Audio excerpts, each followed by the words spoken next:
Guys, we installed one of those cup rinsers on our sink today. Did you really? Yeah, we're feeling Is it pretty fire fancy or what? here. That's Yeah. sick. Feeling pretty fancy at the Wolfong house. We're expanding our barista skills. Hell yeah. Oh, Let me Adam's see it. gonna Let me show see you. it. Ugh. How do I turn this shit around? Ooh. Oh, what? What? Wow. Interesting.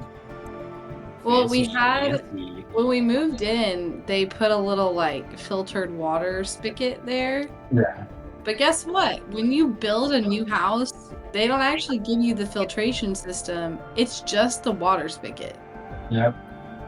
Capitalism at its finest. Anyway, because you have to call another guy to get him to come out, and you have to sign up for like a year's worth of supply. Anyway, Yep. so we're like, we will not be doing that because we have a filter in our fridge anyway.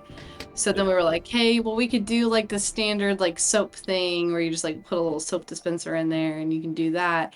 And Adam was like, or hear me out, we could actually hook it up to the water system and do a little cup rinser. And I was like, that sounds like the plan That's fun. that I would like to go with. I don't think I've ever been in a house that has one of those. So that's pretty cool. Yeah. Mm-hmm. Very fancy. I guess you'll have to come to Houston so you can come see our house. Check out the rinser. Yeah. Just the rinser. The rest of the house, whatever. Just Fly in, drive straight Hopefully to by the then we'll have some stuff like done in our house. Actually, I can't say that. The kitchen's almost done. that countertop looked really nice. Thank you. Yeah. It was the free one that the builders gave us. That's pretty solid for a free one. I really wanted the white like quartz or whatever. Mm-hmm. That shit was an extra $2,000. Nah, Adam said, you want 9-foot ceilings or do you want white countertops? And I was like, I would prefer 9-foot ceilings. Thank you. mm-hmm. The granite's growing on me. It looks better now that we have like hardware and stuff on That's our nice. cabinets. That looks good. But literally all we need is the sink faucet now needs to get changed to gold. And then we have an open concept house, which I like, kind of. I don't like our open concept floor plan as much as I have liked others in the past, because our dining area is really weird. So I'm trying to find a lot of stuff that like visually separates the house. Okay. And Yeah. so I have this light fixture that I want. And once we get those two things, we'll be done with the kitchen. And then maybe I can get some built-ins done. Because we're going to do built-ins behind me. We're going to do like a built-in mudroom entrance section over there. There. Are you like just next to the kitchen? Yeah. Oh, There's the cool. kitchen. Look at that.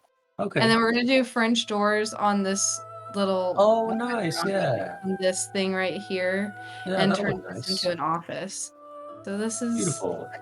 Hey, Oakley. the setup. Yeah, that's her spot. And She's then so big now. Oh my god. Wow. That's crazy. a beast. And then we have these windows over here. That's nice. It's weird seeing like the other sides of the camera that never. Yeah. Yeah, never get shown. We have windows and a whole bookshelf. Nice bookcase. Oh yeah. Oh, yeah. And then this one is kind of full, but it's like more for vinyl. Yeah, sick. But I want to do built-ins, but we're going to do the ones with the cabinets underneath. So then we'll have like the shelves on top. Yeah. But Nice. then we can have storage. And then the wall that I'm on, eventually, when we have kids, will be his and her desk, and Adam's office that he's in will be the first to be the nursery. Okay. Because it's Gotcha. not by the front of the house. Like, our guest room is like the front of the house. Like, the window faces the front. And I'm Okay. just Nope. That's fair. Yeah, don't want it to I've be seen the too main. many SVU stories. I'm like, no, thank you. That will be. They're gonna try to steal my child. They better work for it. Like, you better work for my child. Hey, fair. Yeah, So, but yeah, that's cool. I want built-ins everywhere. If I could just do like a house of built-ins, I would. I'm good with just Alright. doing the IKEA hack. Adam is not. We in a place to start? Yeah. I think so. Okay.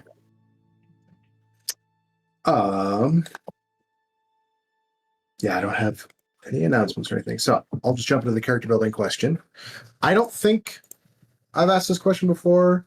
I have glanced through my question list and control F several different phrases that could be synonyms of this question. So I hope we haven't done it already, but I know some of your answers to this already. But what is there a place? I'll put up the map for this. Is there a place in Valenta, right, which is visible on our map, or elsewhere in the world that you and or your character would most like to visit? I like this question. Do I have an answer? No, but I Like, because obviously you can see everything on the map, but like some places have also been just described to you, or some places your character knows about that others don't, maybe.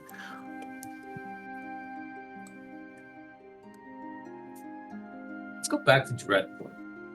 I'm kind of feeling that, I'm not gonna lie. As a No player, thanks. I kind of want to see everywhere, but more immediately, I feel like Kubla is really interested in what Savion is like. I kind of want to visit Savion from like a Brenna perspective because we didn't really get to spend much time there. I would love to visit Savion. Now Maggie, whatever, she's grown up there, but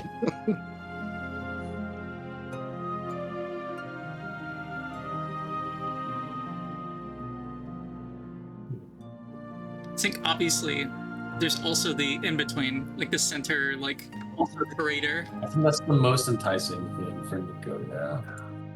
That's where I want to be. the crumbly bumbly.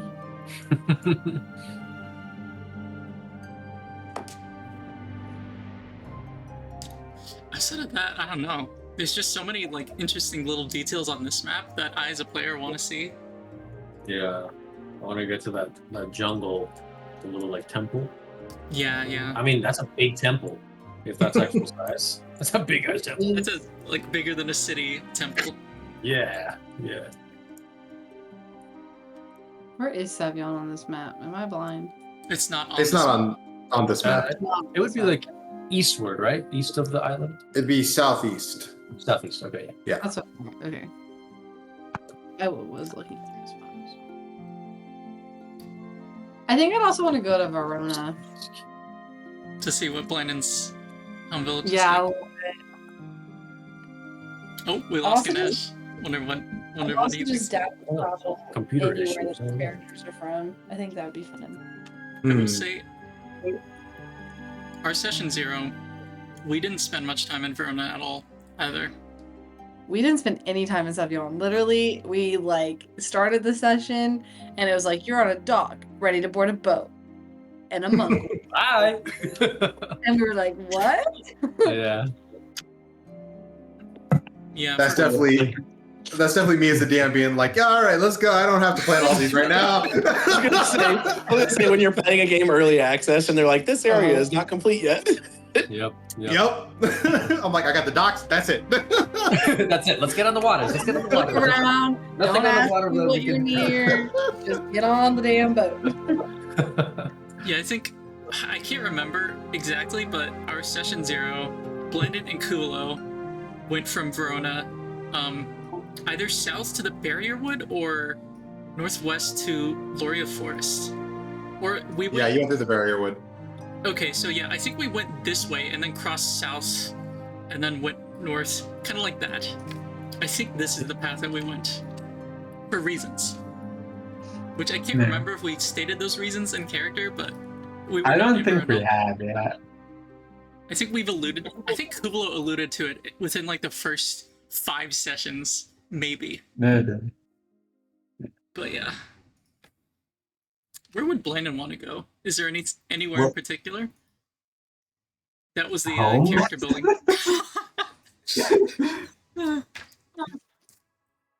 So he would not be opposed to the party going to Verona.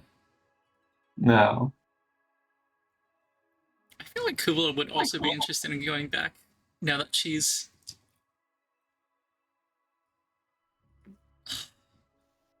But yeah, your point about like kind of wanting to see the locations and people's backstories, I feel that though.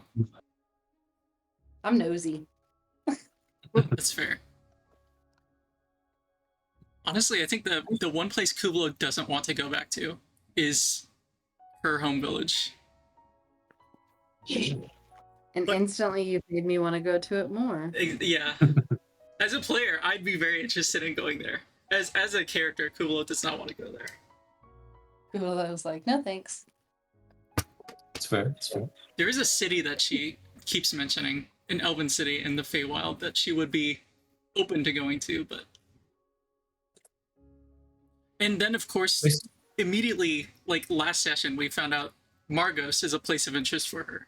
So I don't know if anybody has any ties there. I'd go to Margos. I really want to go to like a coastal city just for funsies and like see what's going on. Well, I mean, Each episode. See what's going on. pretty much every city on here is a coastal city. I just want to keep going. Like it's fun. Just keep. Akitàl is definitely has the less of a coastal vibe than Margos does. I guess because Mason, of would you the remind walls. me? Would you remind me the family factotum where I studied? Where is that? So Familial Factotum is you might have it's up to you. You might have visited maybe once or twice, but it's in the successor. That's where they're based. And I can send you more information if you want to know. But That'd be cool. Yeah, I love any info that I could get on. yeah. That Nico would know. You know. Mhm. But you would have been trained remotely, so you would not have been trained there. Understand. Gotcha. But yeah, I can send you real quick. Do we need a recap? Yes, please. My notes for this last session are not great, but they're decent. I remember. We Like summary. I mean, pretty much what happened is that both halves of the party ended up uniting and checking out the Contessa Conservatory. We got a introduction from one Aria, the Tabaxi lady who was at the front desk. We spoke to her about getting some meetings with the Professor Renault, which I believe seemed to be like in charge of artifacts and enchanting. Artificing? Probably not. Because it seems like they don't have craft magic there. Because they were constantly I said like looking at Nico as he was wheeling around, and the fact that was another meeting, which was Nico with the headmaster, which was Headmaster... I wrote this down. Flickerist. That's it, Flickerist. And then there was one more meeting, I think, between... Some of these meetings, like, we thought of during the tour, I think. There was one more meeting, which I think was... Oh, the other meeting is just that we're, like, about an hour out from Samuel meeting the Triumvir Sevryn Coretan at the market. Yeah, we went around. We got a tour from Beatrice, the student. We met Romeo, her Romeo. Mm-hmm. We Ready before I get. found out Stefan is busy and apparently not able to meet with us today. heard conversations about love. We picked up Blandon, got 400 gold pieces in exchange, who paid 400 gold for slippers of spider climbing, which he's now rocking. And I think the rest of the session was we went to the 5 Flagons and said, yeah, let's do the 5 Flagons challenge after this meeting. And then there was the questionnaire with the twins between Costello and, well, the twins asking about their ancestry.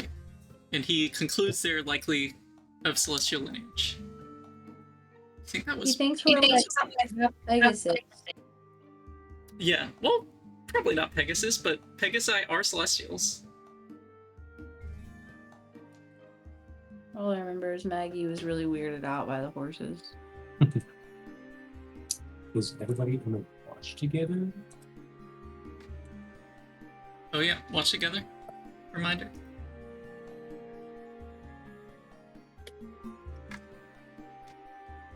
Is there anything else? Oh, and I think everyone answered the "Have you been in love?" question except for Blandon, who just walked He away. answered it. Did he answer, or did he just walk away? He walked away. Right. Mason, quick Sounds question. like- With all the commotion happening in the room, would Blandon have actually been able to fall asleep? I think that depends on whether Blandon is a light or heavy sleeper. Because I can definitely fall asleep in a room full of people talking. Yeah. I think given how he grew up, he has to be a heavy sleeper. Hmm. Alright. Okay. We all recapped up. Yeah. All right. That being the case, I'll say we return to the interior of the 5 Flagons within Chirkandata Circle, as we've just finished up a strange little interview with the twins demonstrating their capabilities, which comes as a surprise to some of your companions, such as Remington. But hopefully getting a step closer to learning more about what may have occurred in your past. What is it that Temper's Ties would like to do? Just a quick reminder, Remington just said he was going to go check something out in the city and bounce, right? No, he hasn't left. He's still there. But he said he won't join for the meeting. He said, yeah, he said he's going to head out. You know, he won't be staying with you overnight, essentially. I see. Yeah, he has his own room. He doesn't want to hang out with us.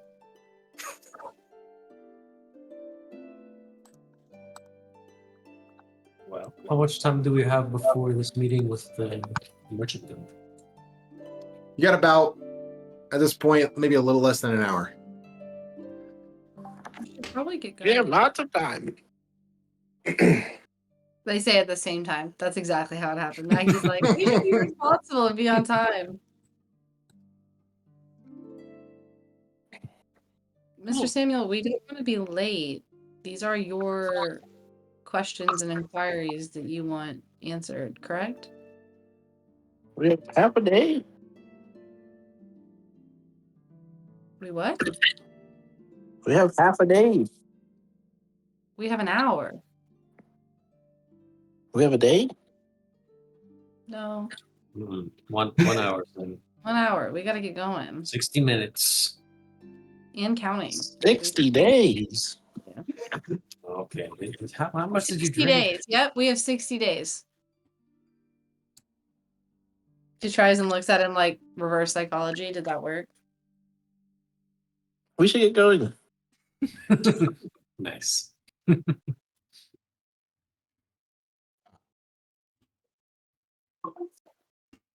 60 days isn't enough time. Yeah, but 60 minutes. Cool. So if I remember right, Gaia is already in the other room, starting to long rest, trance. Mm-hmm. I'm tempted to join you for the meeting, but mostly just to see if you're going to leave early, maybe I could join you in. I just remember your character's accent. If we're going to be leaving early, I could maybe try and talk my way into. I think they said the conservatory said they buy their paper and inks from them, so. After that, I'm not sure if you want me at the meeting. I probably won't have much to do there, but. You just want to come to the thing with us? I doubt we'll be talking to the same person. I mean, I'd be talking to the Tripass and maybe see how much ink and paper they could sell. I'm not sure if you're still interested in my offer, Maggie, but I could teach you to scribe a scroll. Classic wizard magic. Yeah, maybe. I would definitely be interested to learn. Never done anything like that before. Offers open to you, to Nico and Samuel, of course. Anyone casting.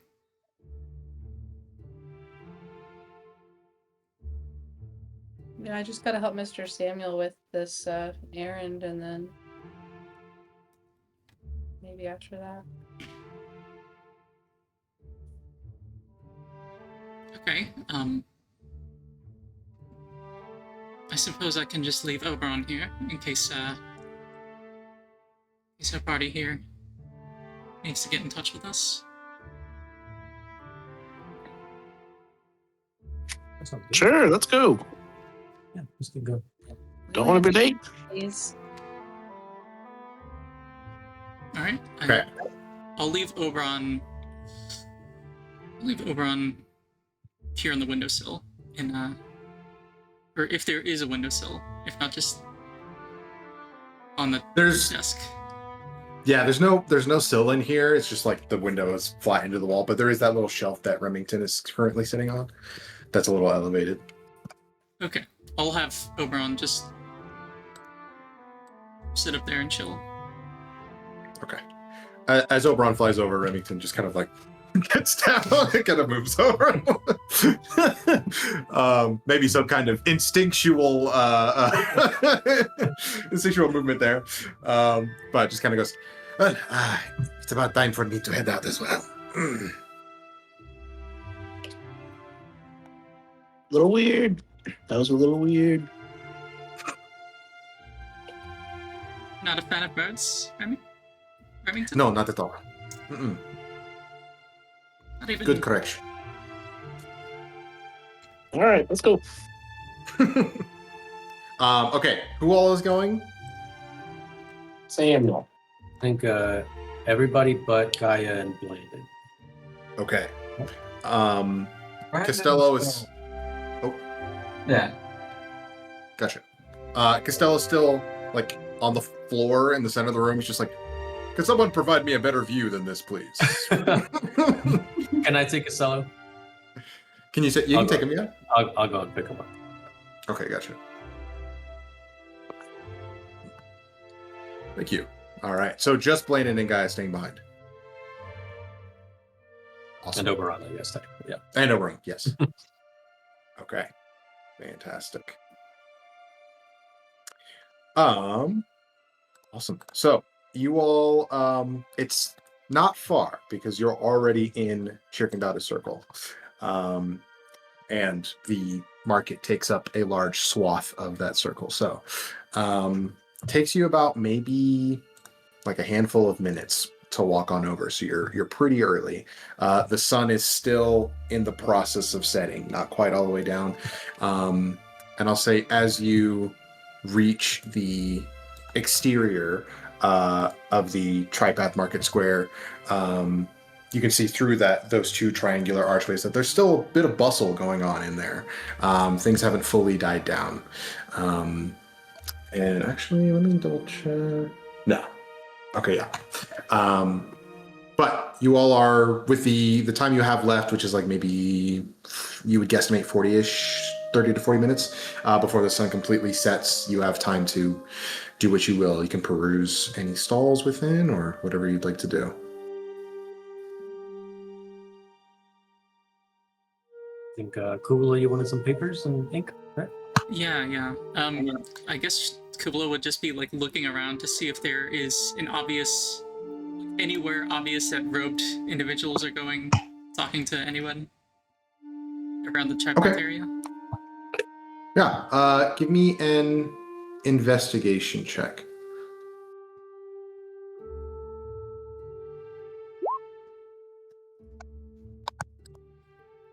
18.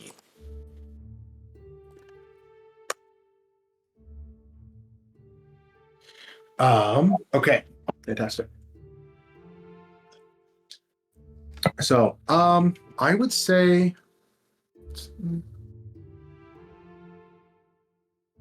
as you kind of head in, and once again, this place is expansive. As you kind of step through the thoroughfare and emerge, you can see like hundreds of stalls and small buildings with different offerings as you pass by. There's probably not as much people selling fresh produce at this time of day, but you can see there are stalls that are in the process of closing that were selling fresh ingredients and foods. You can see you actually pass by the well, you wouldn't know Kublo, but the stall that was described to you by the individual yesterday. Those of you that came by, the carved statues. You see there's like fine clothing that's on display. There's more, day-to-day regular working clothes, supplies.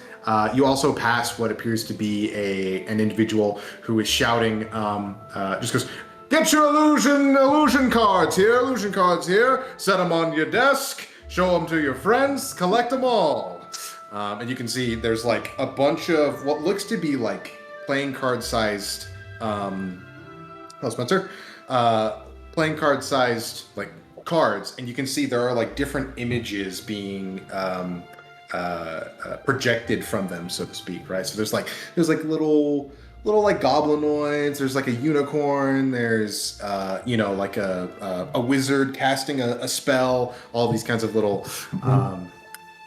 interesting artworks there that are kind of magically illuminated out of these cards.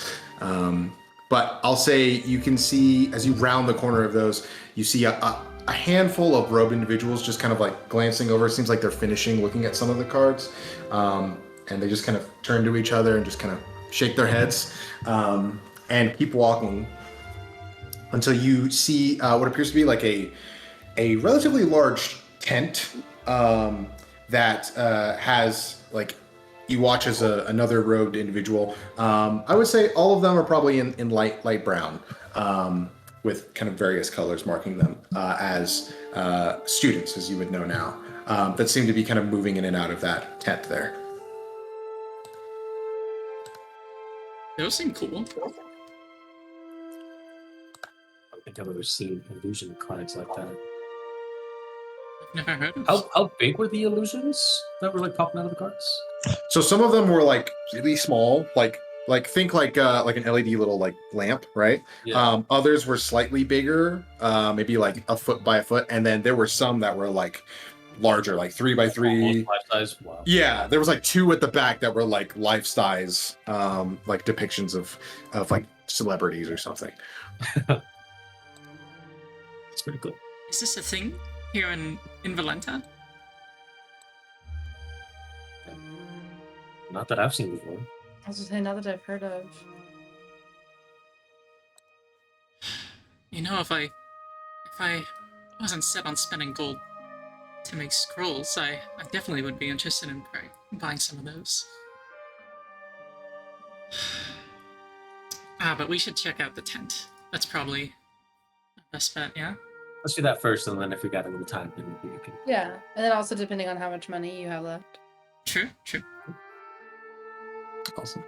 All right. I'll say you can see this tent. It's kind of like a deep pinkish purple color, and you can see along the front, it's like embroidered, says Wizarding Supplies, and as you kind of head your way in, you kind of follow these two what appear to be students into this tent as well, and you can see it is a bit larger on the interior than you would have initially anticipated, and you can see there are kind of multiple within the tent. There are multiple little stalls that are arranged around the perimeter, and one of the first stalls that you clock, Kuvalo, is you can see there are like several stacks of parchment that are laid out behind this one stall, and you can see there's another robed individual standing behind it. I would say you can see it looks like a female, I'll say human, who has got like short brown hair that kind of comes down to like chin length. Looks to be maybe like middle-aged. Got a couple wrinkles showing here and there, and she's wearing like a couple necklaces over the front of the robe. And I will say, where did I put it? Here. I'll say she is. Yeah, she's wearing a light brown robe with well, no, she wouldn't be wearing one of those. So I'll say she's wearing just like a gray kind of simple robe, and is just kind of standing there and seems to be interacting with another individual before the stall is vacant. We'll look around the rest of the party, shrug, and walk up to the stall. Okay. As you come up, she just kind of looks over to your group and just goes, "Hello, good evening. Are you all do not look like students? Are you civilians?" We are Perico Enterprise field agents. Those tips her hat. Oh, wonderful, wonderful. Are you looking for some parchment, some paper? Indeed. We how much would be possible for one individual to purchase? Well, there is a limit if you are not a student at Contessa currently. We limit it to 20 sheets. For how much gold? Let me double check the price here real quick. Because it's when you, I have the page written down. It's 50 gold pieces per. Wait, no, that's for popping in. Yeah. Scribing. God, I can't remember the rules. All good. There's all these small numbers. Let's see. Okay. I want to say it's half the gold price for crafting a scroll. Yeah, I mean, I can for just selling. Yeah, I can extrapolate from what it costs to make one. So, yeah. Okay. Cool. I think the way we've done it before is for a wizard, it's 50 gold piece of like material cost per like copied into a spellbook, and what we've had for crafting a scroll, I think the rules say it's half that for crafting a spellbook, but I could be wrong. Wait, don't I have? Well, yeah, I'm open to the page where it talks about what the cost is for scribing a scroll, so Right, I can just extrapolate from there. Okay. Yeah, okay. it's all good. I figured something out, but all right. 2 hours. Gosh, 2 hours and 50 gold pieces per spell level. There we go. But I think they Something did add a new section for crafting spell scrolls specifically. Yeah, I have it open. It's on page 233 of the player's handbook. Right. Okay. Which Yeah, is so we're good. right. Okay. Right. Yeah.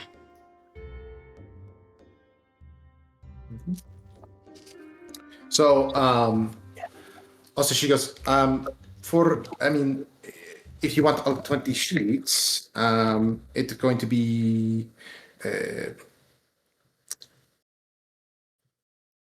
we normally do a deal. Let's say 85 gold pieces. 85 gold piece worth. Does that include Wow. ink? No, it does not. It does not.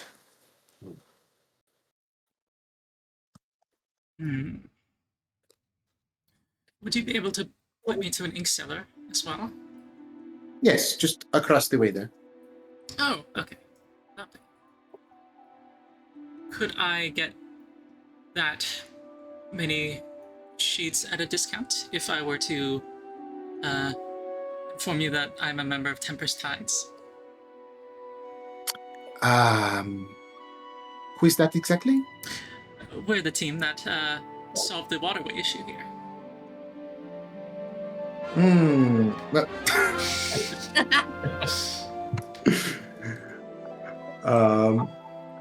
she just goes, oh, I thought that was just taken care of by some guardians or something like that. Well, the Guardians are moving in to keep the waterway secure, but we slew a number of, I believe they were fiends of some sort, great mosquitoes and such. A number of what did she call them? That wretches, I believe the name. You remember the that ornery woman that Priscilla was with? What did she call those things? I think they were churches. right. Those awful smelling enemies. Those stinky ones. Yes. I think I vaguely remember something like that from my planar studies a long time ago, but interesting. Make a persuasion check for me. Kablo's not good at this. I get a +0 You on still this. have inspiration? I do. Yep. I don't think I'm using it here. This is just yeah. Let's just see this. 14. Okay. 14. So she goes, I can knock another 5 gold off. And I would be obliged. Thank you. We'll count out 80 gold pieces and count out the other 5. And these are for you. Oh, well, thank you very much. I will say, if you are, I do not know how accomplished of a magic user you are. You look to be potentially. But if you were to enroll at Contessa, you would get a much steeper discount than that. Although I do not know if you can afford the tuition fee to begin with. But I am not interested in enrolling at Contessa. very well. How much are the fees, out of curiosity? Do you pay yearly? Do you pay per semester? It is flexible. You can pay per semester. You can pay per year. When I went, I think I just did the. I started with the civilian certificate, and then I went on to do this conservatory program for just another 2 years after that. That's much more expensive. But when I went, I think it was 400 gold a year. The prices, I believe, have increased since then. But Well, from what we saw, it would make sense for that to be the price. It seems quite an establishment. it is, despite it not being that old. Oh, the conservatory here isn't as old as the one in Margos? No, Corello Conservatory is much, much older.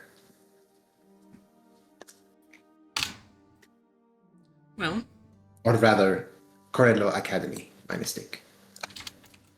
hello.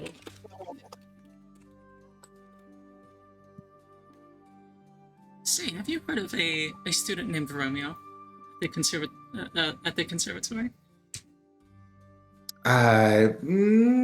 Actually, let me roll. Let me see. No, I have not. Natural one.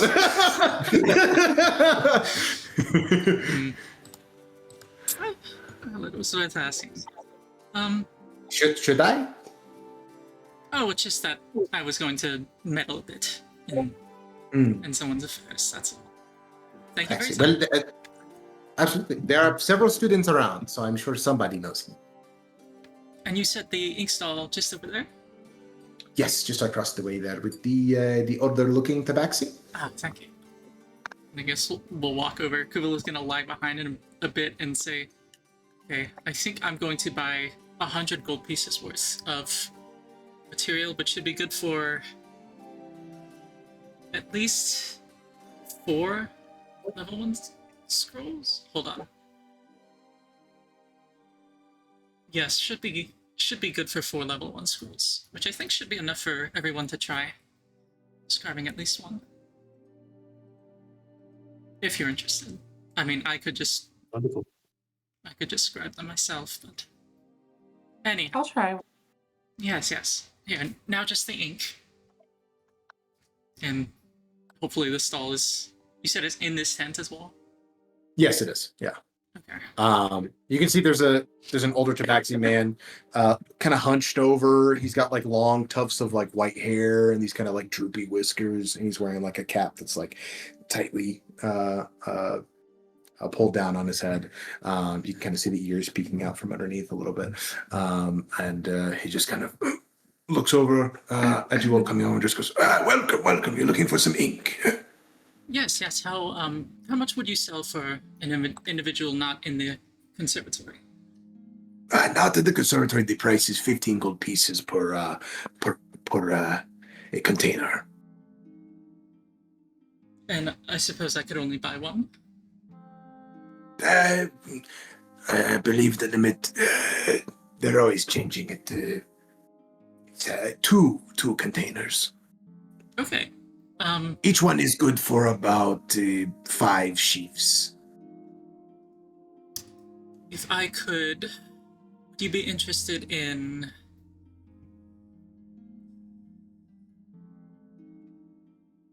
some ink, some false Terra Star ink? Would you be interested in trading for a discount?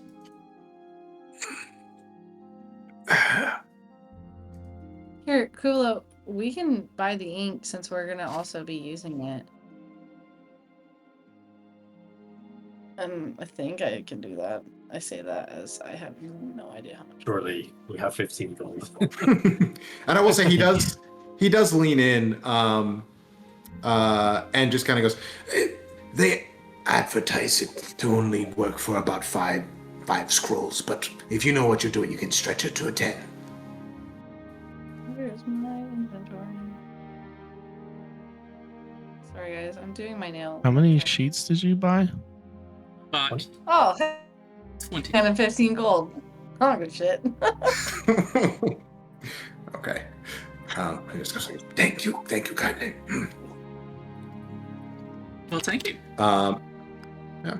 And hands you over like a palm-sized, like circular ceramic container of ink.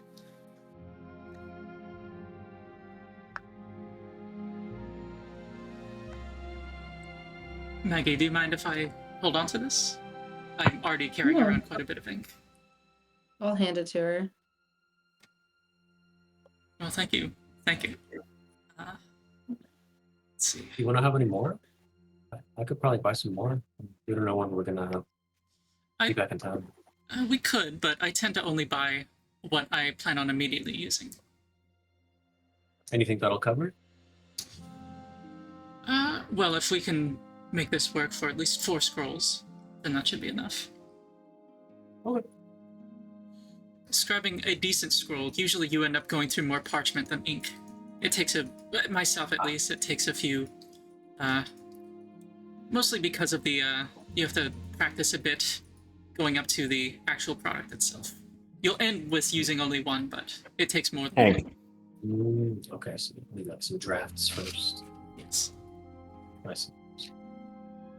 And I think you would also know that some larger spells take either larger sheets of paper or sometimes multiple. Yeah. Okay. So I now have more ink and more. Okay. Well, I mean, I guess I'm done here. Should we? I'm not sure where you went for the meeting, but Yeah, I can show you. should we just go there now? Yeah, I would assume it's probably about time. Yeah, you're about there. Lego! 12 minutes left. Lego. Lego! All right.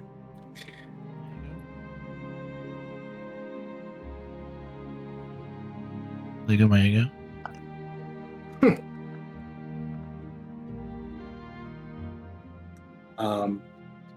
Okay.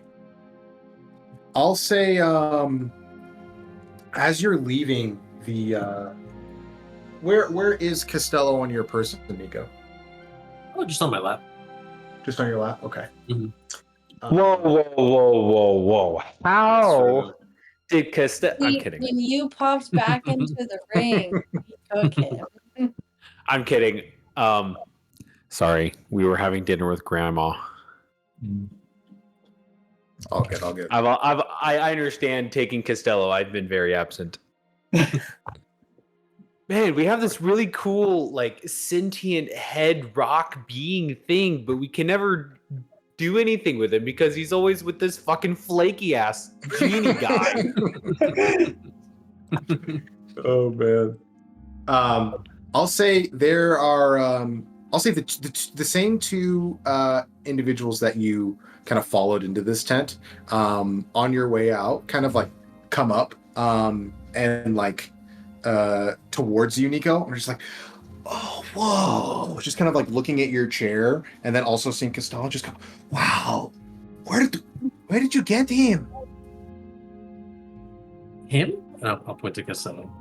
Well, is it the sculpture? Is it's lighting up? Is that one? Can I get one of those at the stall? Yes, it's actually on the opposite side of town. It was limited edition, and I won him in a raffle. So sorry. I won it in a raffle.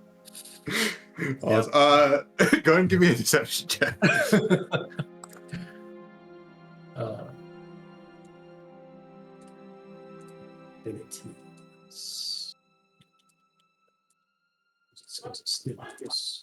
Did anybody else's UI change for the Roll20 like character sheet?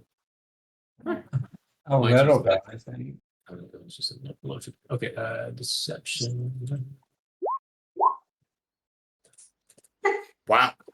Oh wait. Oh, why That did I was do not that? with it? natural. Did you use No, your? sorry. Okay. I was like, did you use inspiration? No, that was not on purpose. I don't know why I did that. Okay, let me do it one more time.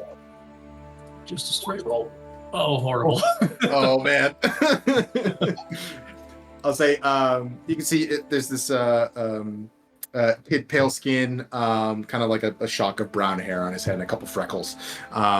And he just kind of like leans back, looks on the younger side and just kind of crosses his arms and just kind of goes, I'm an Encanter novice. You can't trick me like that. Yeah. No, really. Where did you get him? Well, he's sentient, first of all. He's sentient? Mhm. What? We're adventurers. We're with the Perico Enterprise. He's part of that party. Bruno, I've never seen one of those like that. What? So I can't get one? No. I'll say, Costello, do you want to cast a spell at them real quick? And I'll point them out. Costello just goes, I do not think that would be a good idea. But, hello there, children. And they just scream. They're like, in excitement. They're just like, ah, what? Oh, this is so cool. I didn't know they made these. Huh. And we can't, you're using this one? We can't have it? One of a kind. And we need them for Perico business. Sorry, kiddos. You're sure? Yes. You're It's sure? top secret. Offer for him. Top secret. If you tell anyone, we have to kill you. I can defend myself. I'm not scared. You can make an intimidation check if you want.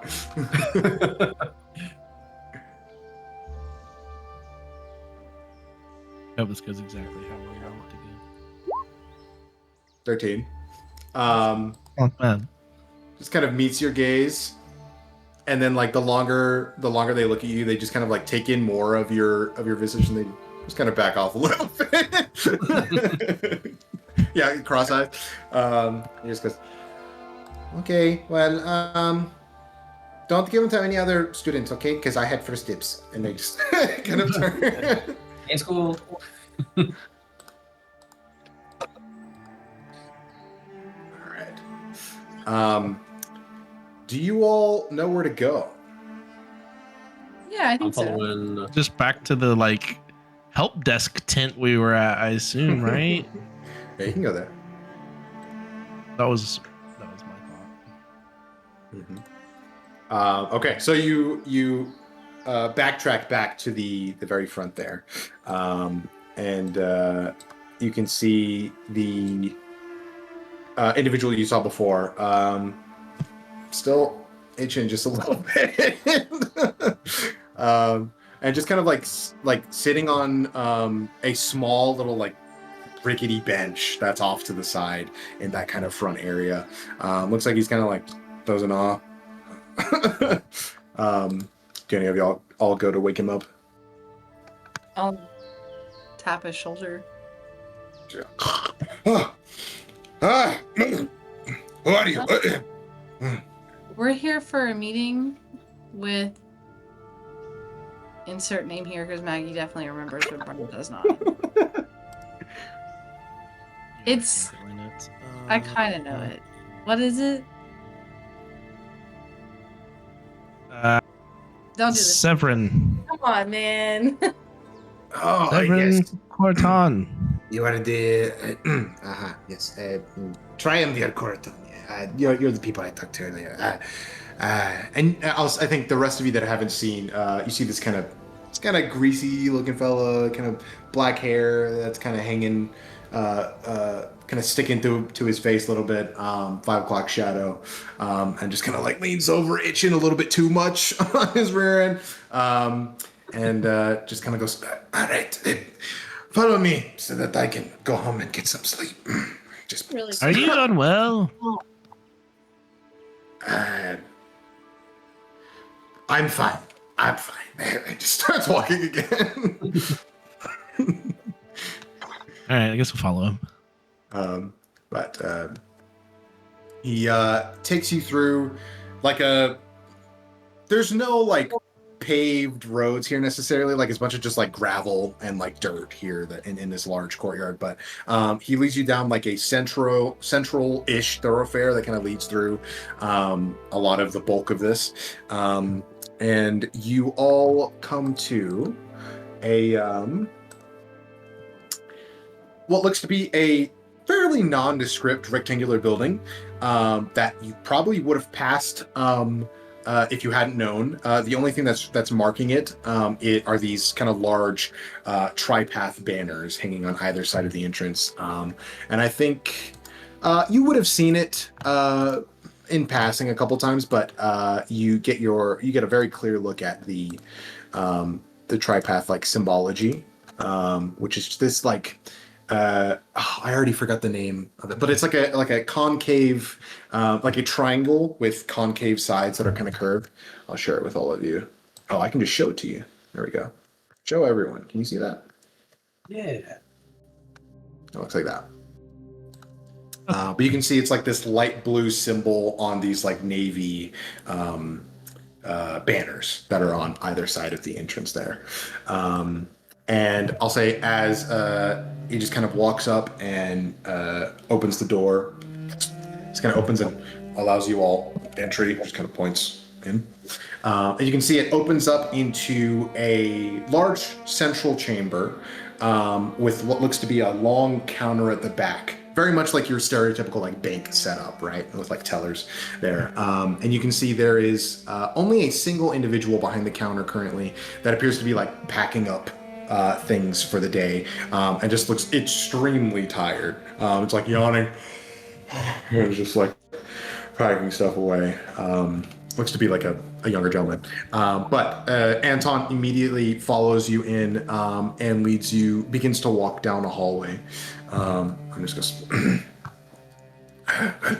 I believe you are the last appointment for the day. It was, as far as I understand, fairly busy with some of the other tri-path merchants trying to, each get their deal for the day. New contracts all the time, so I am actually surprised that the Triumvir made time for this, given as you're not affiliate, but that's none of my business. And just kind of walks over to a large wooden door with like a silver handle on the outside, and just kind of like knocks on the door. Waits a couple seconds. Knocks on the door again. As he's waiting, can Nico do something really, really quickly? Yeah, sure. Go for it. I'm just gonna roll up to Samuel and say, "Hey, since you're probably gonna be doing the talking." Oh, sorry. Oh. Sorry, no, you're sneezes. Actually, you're gonna feel a little zap, but it's gonna help you. And I just zap you really, really quickly, and I cast Enhance Ability. Ooh. Enhance your charisma for the next hour. I think it's an hour. Does it do advantage or does that give like a bonus? Advantage on all charisma checks, yeah. Sweet. Concentration up to 1 hour. Yeah.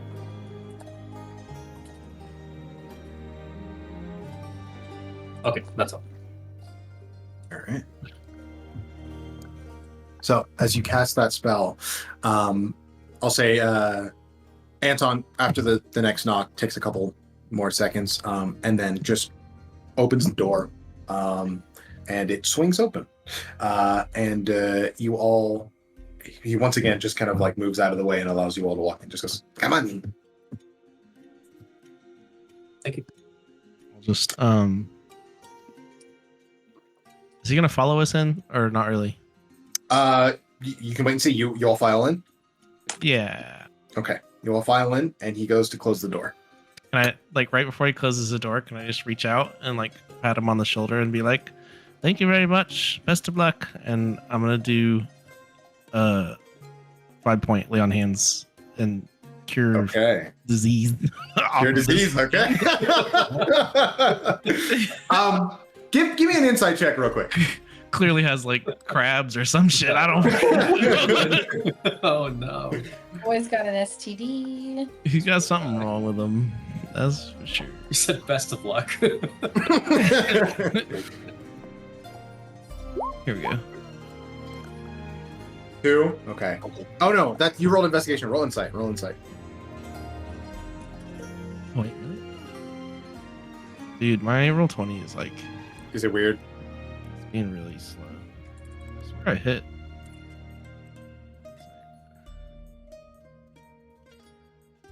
Yeah, like every time my mouse is moving fine, but when I like hover over something, it like takes a second to. Oh, weird. Okay, it's not much Oh, better. no. All good, all good. Yeah, I think he just kind of looks at you with like a quizzical look for a second, and just kind of stands up a little bit straighter and just goes, "Hey, thank you. You too." And just kind of softly closes the door behind you. And you all look around, and you can see that you are currently in what looks to be a small room, about maybe 15 by 15. It's not big at all. Walls of dark wood, dimly lit navy colored lanterns, minimal decoration save for a couple works of art. You can see like abstract geometry here and there and a couple depictions of like furnished rooms and things like that, like interior design. And on the left side of the room, you can see there is a short staircase that's kind of carved into the wall lengthwise that leads up to what looks to be like a small loft. And with another like large painting of a house on like a rocky coastal coastline, tropical coastline. You can see just like simple like large silver candelabra on either side of that area there. But as you all kind of take a moment there, kind of look around, there's no one in this room. Hello? Hello. Who is this kind of a meeting with you? It's a girl. We're meeting. Her name is Sevryn.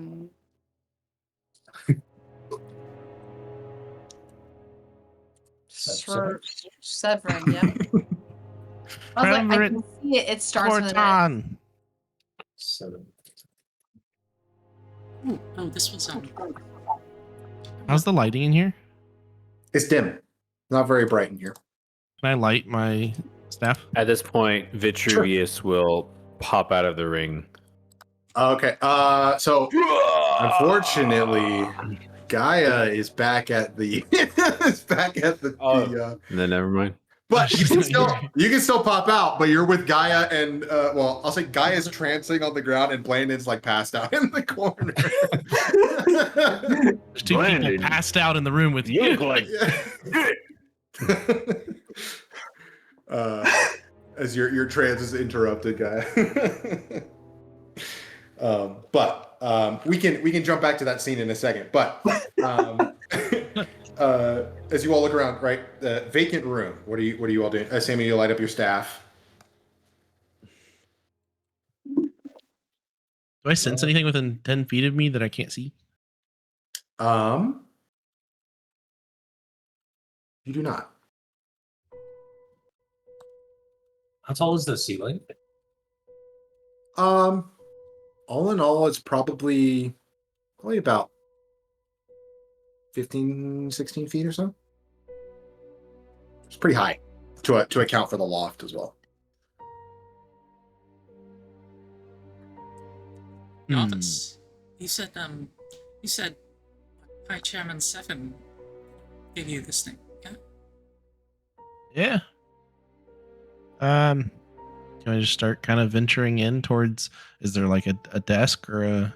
Yeah, there is a yeah. There's a decently sized desk as you walk in, and some of those like small little lanterns are on there. The desk is also like completely devoid of any like paper or anything like that.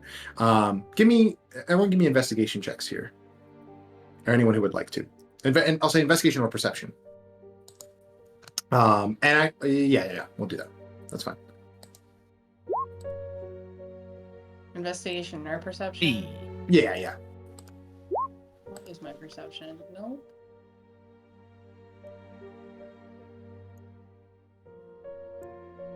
Did that go through?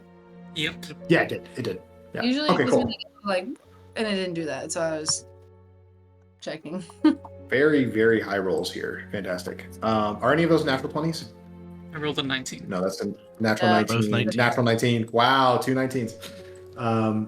So I'll say you all look around. The first thing you notice is like this office is vacant, and it also looks barely used, like it's almost brand new. And the second thing that you notice is that like you kind of look around at some of the decoration in here. Like I said, very minimal, and you kind of look at some of the kind of artwork in here, and some of the paintings of these interior areas are extremely detailed. Like whoever created them was clearly very, very, very skilled.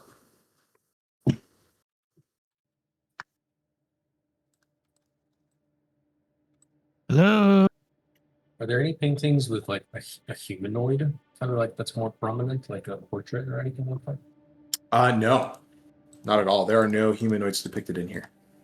Soul landscapes. Some of them are like geometric designs, and some of them are like interior areas, and like there's like one landscape painting as well. And then there's another one on the in the loft. That's like a coastal house.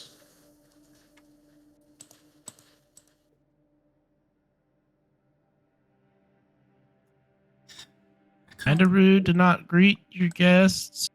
We did schedule an appointment.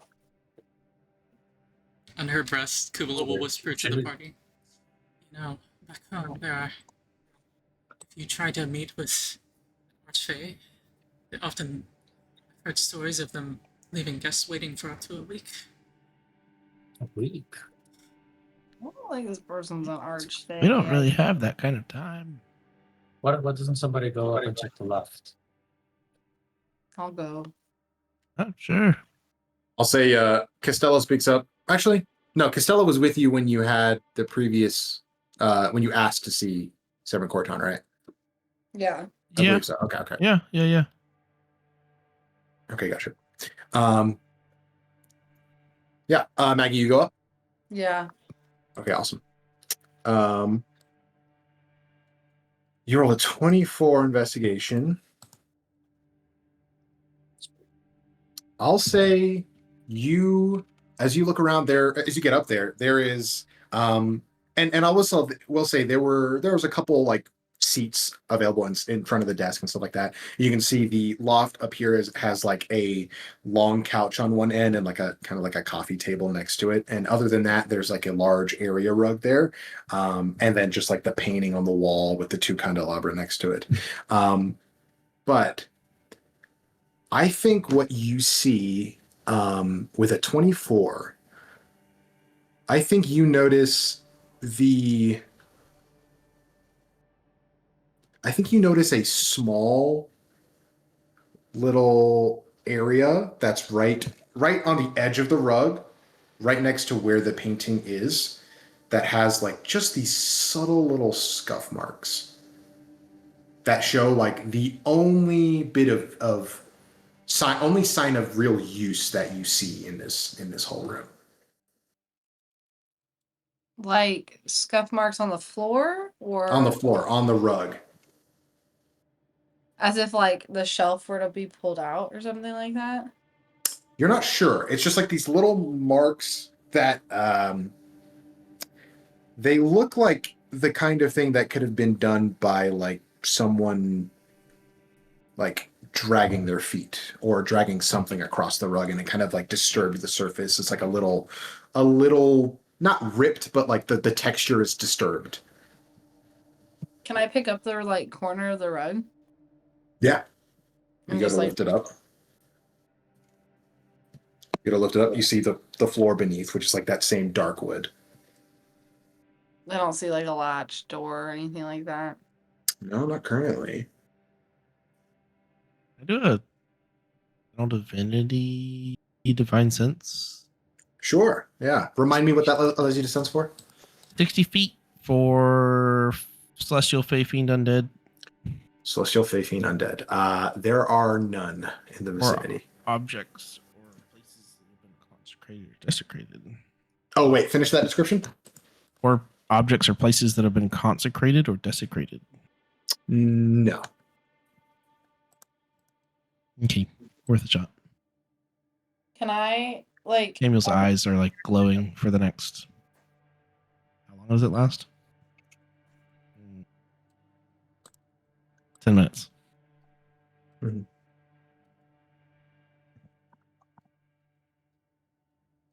I'll say Costello speaks up and just goes, "We were here to speak with someone, yes?" Yes. Got an appointment? Can I like start like pulling on books and see if the shelf opens? There are no books in this room to speak of. They're like At doors. least in plain sight. Can I check the door we came in through? Is it locked? Yeah. You got to Are check we it. locked in here? It is locked. God. Oh, fucked. Are there any other doors to this room or just the one? There are no other doors that you see currently in plain sight. And any windows? No windows. Love that. Ooh, What was mystery. up the loft? Nothing. We went up there. I haven't gone up yet. There were I like got there were you. like there were I'll like go scuff up. marks on there were scuff marks on the floor. By Yeah, I the got rug and the painting. Right in front of the loft or something. Yeah. Why don't you move like the coffee table around? See what happens. Or maybe behind the painting. Behind the painting. Check behind the painting. You wanna move some stuff around, Maggie? Yeah, I want to move some shit around, see what happens. Yeah, I'll I'm gonna check. go up. I'm gonna go up the loft. Okay. Willow is going to sit cross-legged and start ritually casting Detect Magic. Just holding Gotcha. Myra, her spellbook open in her lap as she does so. Okay. Awesome. So while you do that, Maggie, you kind of move the coffee table out of the way. Or are you looking at anything specific, or No, I'm just pulling shit around. That's just moving crap around? Okay. Moving shit Awesome. around, trying to see what happens. All right. Let's do this. Samuel, you're also going up there to investigate. I'm gonna have one of you. We're gonna do a subtle investigation check at advantage. So whoever wants to lead that, I'll roll it. But give me your My investigation +5. Yeah, go ahead. Okay. Okay. So I'll roll one of those with advantage. Okay.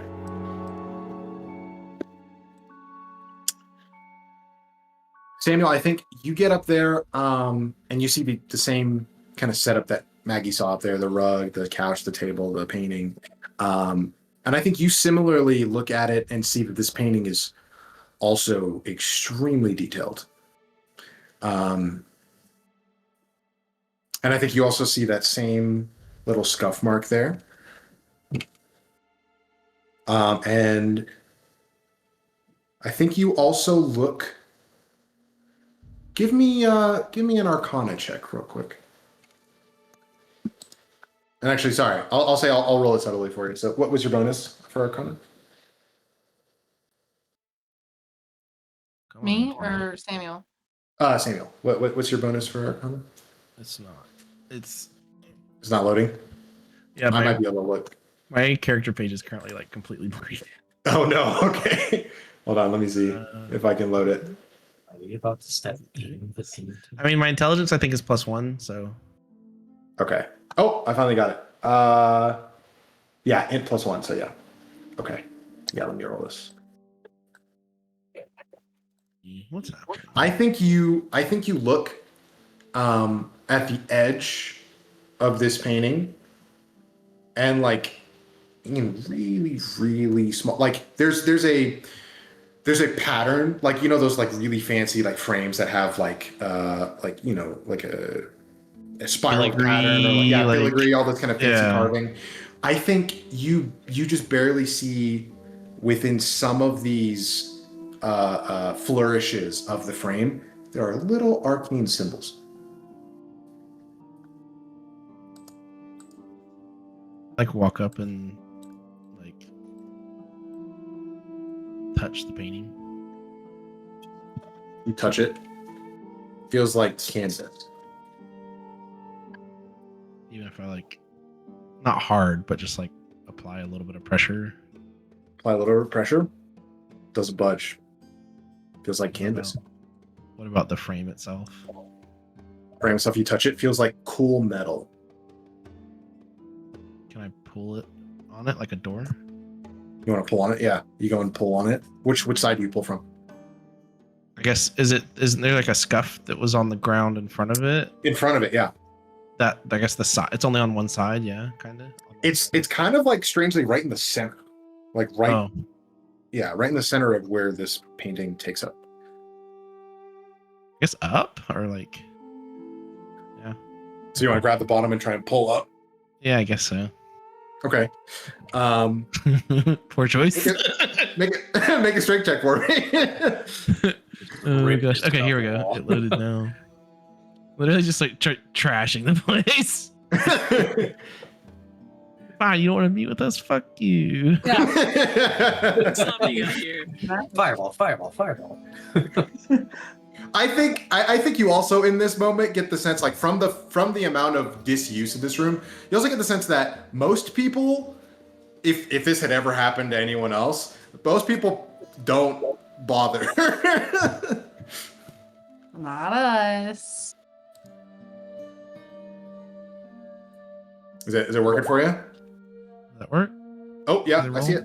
Did it come through for you? 6, yeah. All right, nat 1. That's just Hey. not one. That's Um, crazy. I think and this isn't. I'll say for all the nat ones out there, this is one that isn't that devastating. I think you go to lift the painting and you realize this is bolted to the wall. There's no way you're pulling this off. And I'll say as you kind of pull and kind of stand back up, you watch as a foot, a leg extends from the interior of the painting. And you watch as a like brown heeled shoe just kind of like plants down onto the rug. And you watch as an elven woman emerges from this painting of this coastal house. You can see, I'd assume, but up to you, like, do you give birth as she begins to emerge? Yeah, I'd start backing up. Okay. I'll say you can see, not super tall, maybe like 5'9" or so, a little bit taller, for I guess than average. You can see lean build. It's got like dirty blonde hair in a short, like kind of semi pixie cut ish. You can see there are 3 piercings along the edge of each ear, adorned with these small silver hoops. You can see dark lipstick, wearing like a deep navy pantsuit with like a slight V-neck collar, and like a thin leather belt stitched at the waist with a silver buckle in the center. And like I said, those brown shoes with like a slight heel, nothing super high. And you can see emblazoned on the right arm is a kind of wide armband with the tripath symbol on it. Look as she steps out, and just goes, "Well, I could see you all were rather restless. Apologies for the wait. Not everyone is worth my time, even if they show promise initially." Yeah. Sorry about all this. Samuel's eyes stop glowing, and then he goes and grabs his staff that he had, like, I guess, like, leaned on the wall right next to the painting, but so he could grab the painting, and like puts that out as well. He's just like fucking glowing, like, sorry. It's all good. And I'll say, like, in all your investigation, you were probably in this room for like maybe 10 minutes or so. Because it's not a large room, so it didn't take you long to, like, investigate everything. But she just kind of goes, "Please take a seat." And she gestures towards, there's 3 seats in front of the desk, and then there's a couple other like benches along the area. And just goes, "I was not expecting such a large crowd." Yeah, but We travel in a pack. we are the Tempest Tides, in case you didn't know. But yeah, we're a group, so we stick together, as Maggie said. So I are we am gonna Samuel. Are we going to talk about her stepping out of the painting? What's going on? What was that? I think Kula's so absorbed in spellcasting that only hearing that makes her realize something's wrong, and she looks up. You see this elven woman walking down the steps, as kind of following Maggie and Samuel as you come down as well. And you all kind of find seats around the room. Does she seem? I'll say, Does she seem kind of casual, or like in a more kind of authoritative? let's make a subtle insight check. What's your insight bonus? Let me check. My insight is a +5. +5. Okay, let me send you a message here. Kubla would begrudgingly stop ritually casting detect magic and stands up.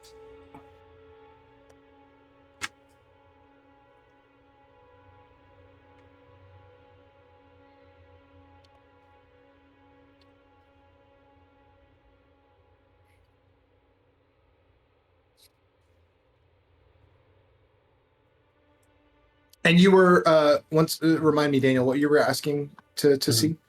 If she seems really like casual or relaxed, or more kind of like an authoritative leader. Yeah, because it felt very casual, but also this room doesn't feel. Yeah. Rolling a vibe check.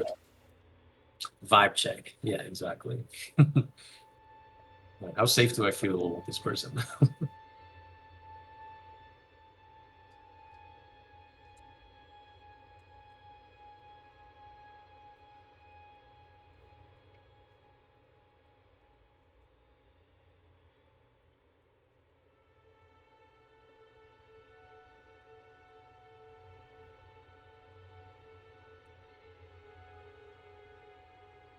Okay, there you go. Okay. Perfect. And I'll say she goes behind the desk and just kind of places her hands on the back of the chair there. And I think you can see nails also painted that kind of same deep navy blue. And just kind of looks you all over.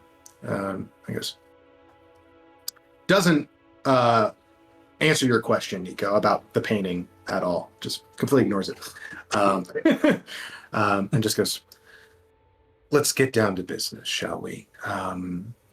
Let me guess. You're interested in more of this armor as she looks at your hands, Samuel.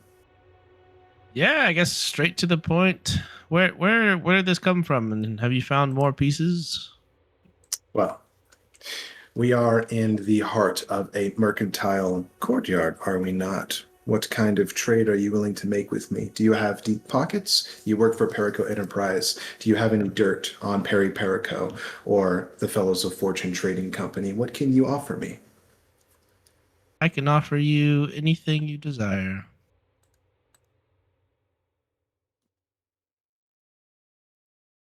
Is that supposed to be a joke? No, if you have the rest of the pieces of this armor, I will give you anything you ask in the whole world. Well, let's not make promises we can't keep. But I will say, she does at that statement pull the chair out and go to just like slowly sit down.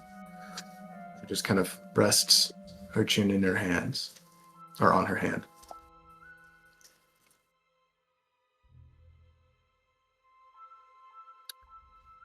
I need 1, examples, and 2,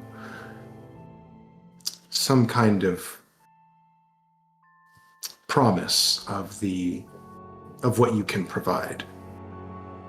You cannot just say these things and expect me to take them at. Sorry. Do I know any dirt on value. Perry Perico? But yeah, what's up?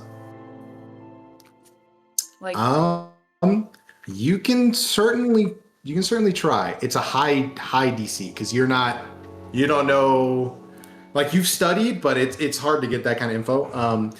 I'll say DC 25 will get you something. DC 30. I mean, we're talking about like DC 30 to get something good. But let me roll a it. natural 20 just to maybe get something. We'll see. Your history bonus is what? It's a 5. five. Yeah, that's fine. All right. So yeah, I don't think you've got nothing juicy. That would be valuable to her, right? Like you've heard rumors and stuff, but nothing concrete that's gonna you think please this person. Perry Perico is the one that is like part of the main trade guild in Sevryn. Yeah. I mean, she's the leader of the largest trading company on the in the archipelago. So, right, but it's Fellows of Fortune that trade specifically in like Valenta, Sevryn, like that area. They do, and other merchant companies do, but they have the widest reach and the most influence. Yeah. Yes. Okay. And I mean, let me roll an insight check for you, Maggie. What's your insight bonus? Insight? Yeah. A +1. +1. I think in this moment, you immediately clock that Triumvir Coretan is a leader of Tripath, and Perry is the leader of the largest merchant company in. Oh, is she gone?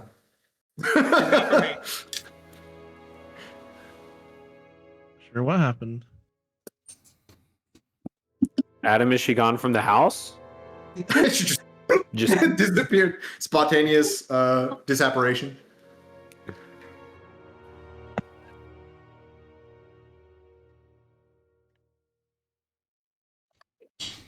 Oh, did it like crash or something? I wonder.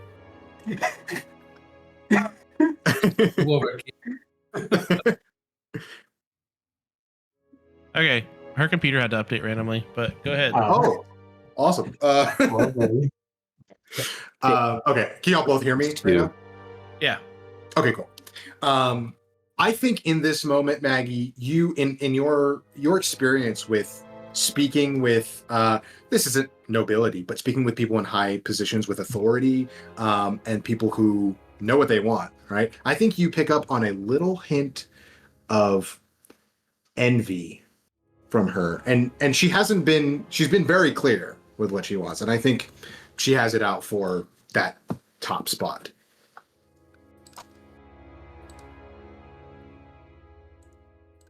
Trade world, is that it? Is that what you need to give Mr. Samuel the rest of the armor? Say the first part one more time. Sorry. Get out of the What do you dang want way! There. It's picking up everything. Just stand there. All Just right. speak. That works. I can hear. Okay, so I can't even take this seriously standing next to you. This is how we are. We're sitting in the room. We're like, Yeah. Do you want a main trade spot? Is that it? You want to be able to have like the main trade, and then Mr. Samuel can get the rest of his armor and do. Is that something you can promise me? It's something I can help you with. I can How? guarantee you a foothold in Sevion to start. Just Savion? Not the rest of Talova Bahia? What? no, just Savion. Just We can She start with said- Sevion. I haven't talked to many of the other rulers of Valenta, but start in Sevion, and I can give you some ins to some of the leaders in Valenta. And I think you all know that I am the Triumvir Sevryn Coretan. Who exactly are you to promise these things to me? I'm Lady Magnolia Multisanti, daughter of Aurora Multisanti, Lady of Sevion.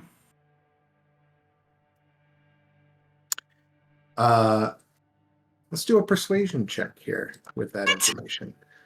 Let's see how persuasive that bit of information I is. am persuasive. What, you want my full name? I don't even remember my full name. Just kidding. I think I do, actually. But also your delivery of that. I'm looking at your. Did you have your character sheet in front of you, or I have it pulled up if you don't? No, you're going to have to do it. Okay, I'll get. I think it's like a plus. It's pretty good. +7, yeah. That's not bad. damn. Okay.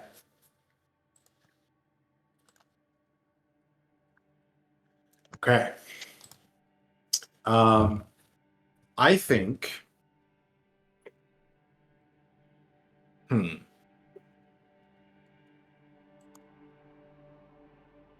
Sorry, I'm using a new system of tracking how well this negotiation is going. So just know there are points being shifted here, and a point just shifted. So and so will remember this. Positive way. And I think at this moment she kind of leans in just slightly, a little bit more. Just goes, really now? Yes. Do you have some sort of proof of this? What would Brenna to Mason question? What would be considered proof of my identity? I think you would have you're part of a chosen clan for the city state. Put them on your head. Turn it down. I don't know how. Super loud. I can talk quieter. I don't know. Oh, it's fine. Adam, turn it. Okay. I just turned my gain up. Is that too loud? No, that's good. Okay. Because I realized it was low. I think you have seen that your mother in the past wore like a signet ring that was indicative of her status. And I think you all have more simplified but similar rings of this style. Okay. With the symbol emblazoned on it. Yeah, I figured there was something that I would wear that would Yeah, one of your rings, yeah. Okay, so I'll show her the ring that looks like the more lower version of my mother's, and yeah. like, I'll say it alright. has it has like an M in calligraphy on there that stands for Multisanti, and she just kind of looks at it.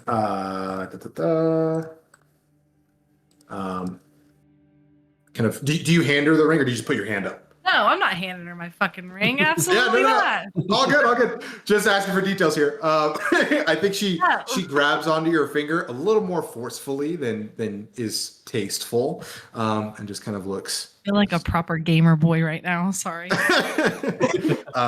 Releases your hand, and just kind of. Well then, I seem to remember that.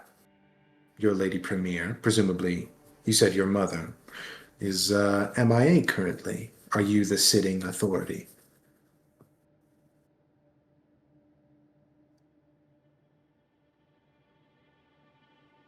I have contacts with who is currently sitting in my stead, but yes, I am the sitting authority. Who might that be? Justice. No last name. Justice.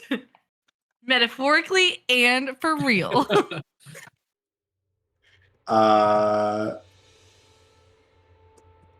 Let's see. I'm sure if Justice had a last name, I would have put it in there, but I don't know it. And I'm not looking at my notes right now because.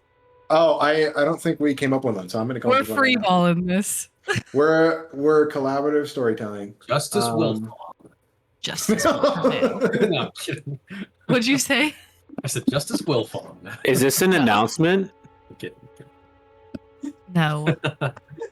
We just talked about that. Hold on, sidetrack. We just talked about this at dinner with Adam's parents.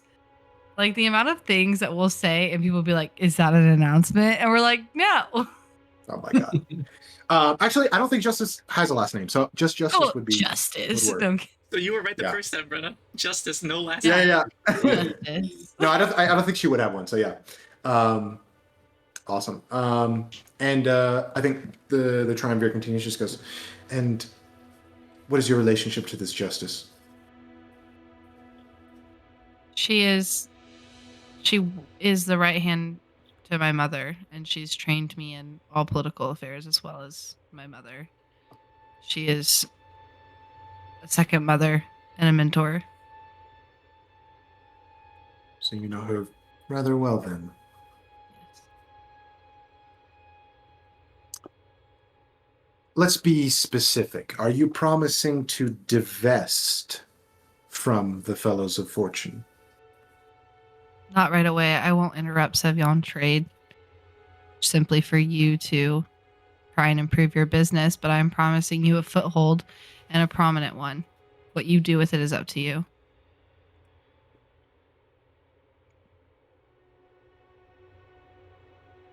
Are we talking discounted contracts? We can discuss that. Access to specialized goods? We can discuss that. I'd have to, again, speak with my advisors. I'm not going to promise anything in detail right now. That's not fair. We're a country run by a committee as well as the Lady Premier, and I won't disrespect the committee or the or anybody else in my advisory by doing that. But I promise you an inn, and I promise you a foothold. I'm going to roll one more persuasion check here. Okay. It's like I majored in history, guys. Very good. Let me ask this because I want to make sure I give you an opportunity. Is this something you want to use your inspiration on, if you have it? Kuvula would grant her inspiration. Yeah, fuck it. Why not? You want to use it? Okay. Okay.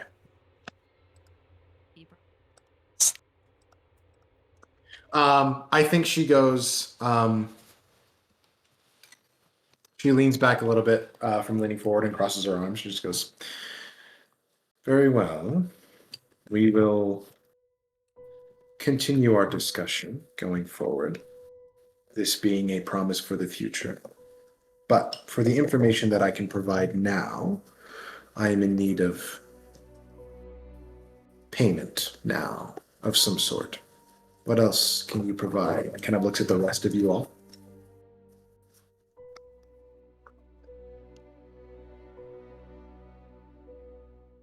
You want money? We got Like- money. What do you want? Other how much than- adventurers? She just goes, "How deep are your pockets?" Shallow. No, I'm kidding. I don't say that. It's about as deep as a kiddie pool, actually. Do you say that? No. Okay.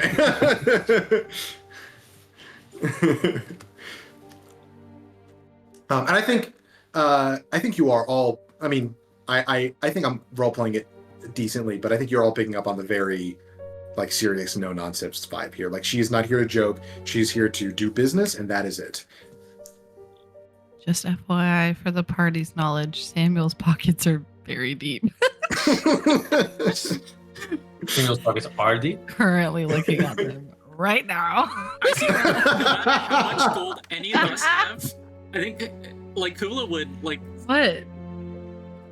Bye, guys. Gamer Brenna out.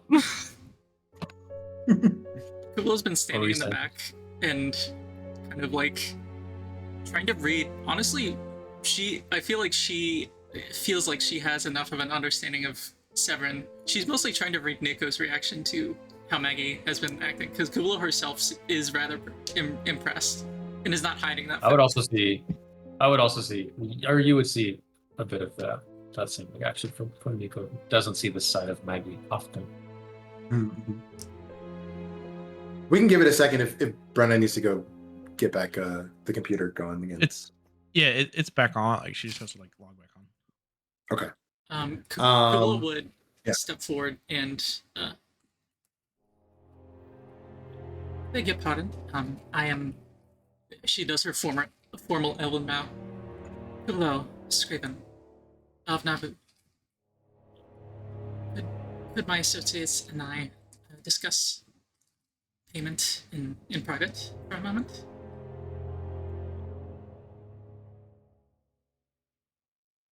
Yes. Are you asking to leave the room? Just a private word with Tempest Tides. Do you mean to tell me you came here without your affairs in order? You haven't even proven to us that you have the rest of this armor. Show it to me.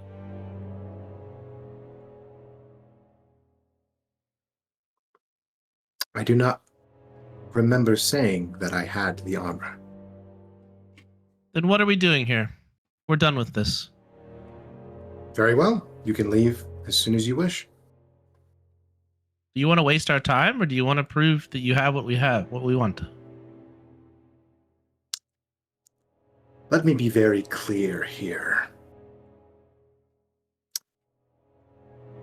You walk into my office, asking for information from a Triumvir of the Tripath Company. You do not get to make demands here. Do you find yourself above the law? Above the chairman himself?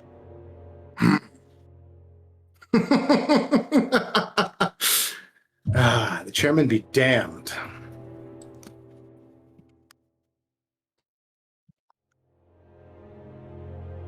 Is that what you've come here to do? Wag authority in my face? Threaten me? I'll tell you I'm losing patience very quickly. Are we not offering you something of interest? You have, which held my interest for a manner of time, but you have yet to make a promise to me that you can provide in the current moment.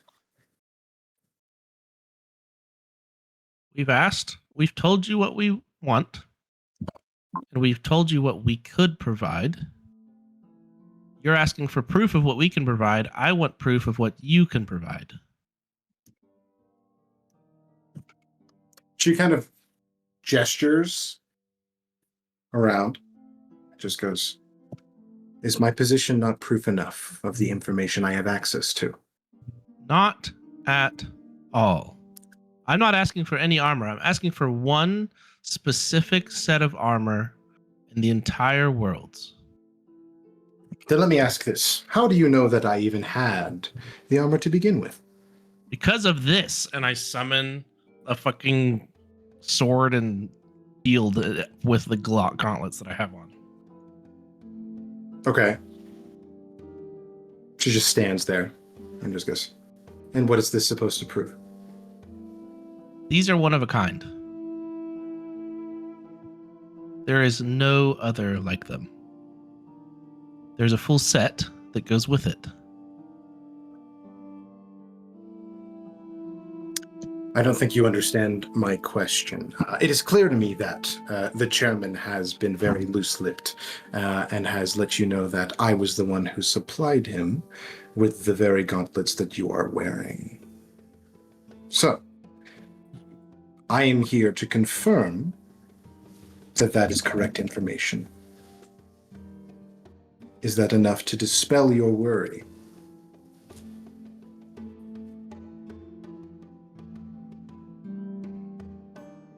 What is it that you can provide? I'm gonna ask for another persuasion check here. And with advantage, because of the enhanceability. Which is enhanceability, yeah. So let me what's your bonus again? +4. +4 with advantage. Okay. And what was it you said? What is it that you can provide? You can provide.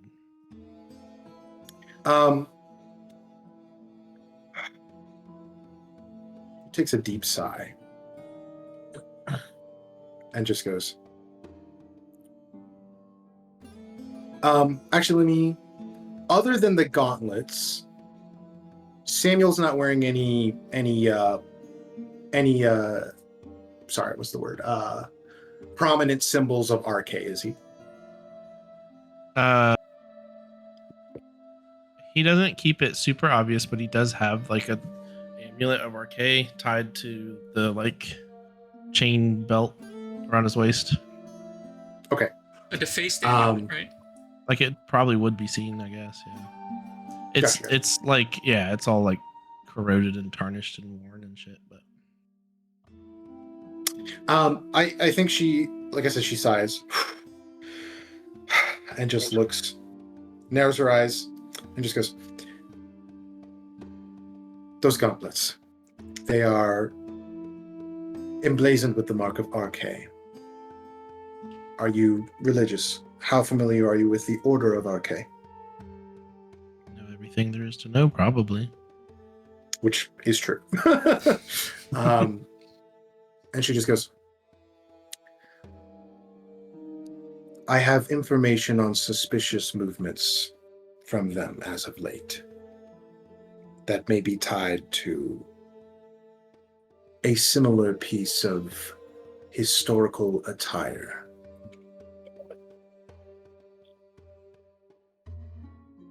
That sounds about right.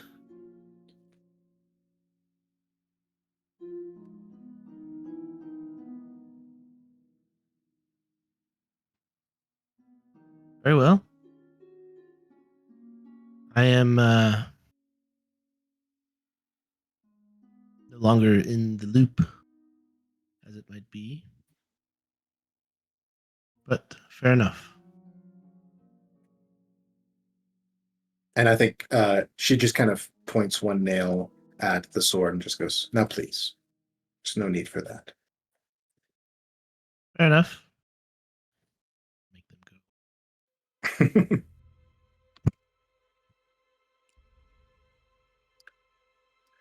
Now,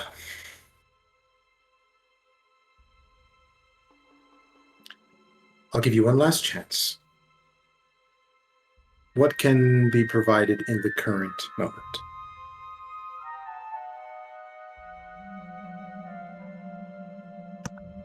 Would information exclusive to Perico Enterprise suffice? Depends on what it is. I'm also curious what it is you have in your lap there. Looking to you, Nico. Just a toy. Actually, hold on. I am gonna roll here to see if Costello takes offense at that. Oh no. Costello, shut the fuck up. We're trying to help He's you. also smart enough to realize what's happening here. he is pretty smart. Just play them. But Where's his ears? He goes, a toy.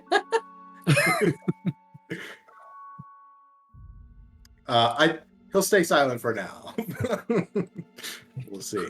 See what happens. You're gonna get screamed at by Costello later for calling him. That's fine. That's fine. Okay. But yes, that statement lingers in the air. We're also quite skilled adventurers. We're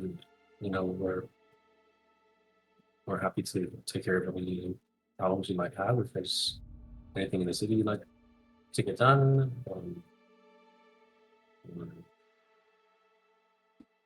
anything of the sorts like that.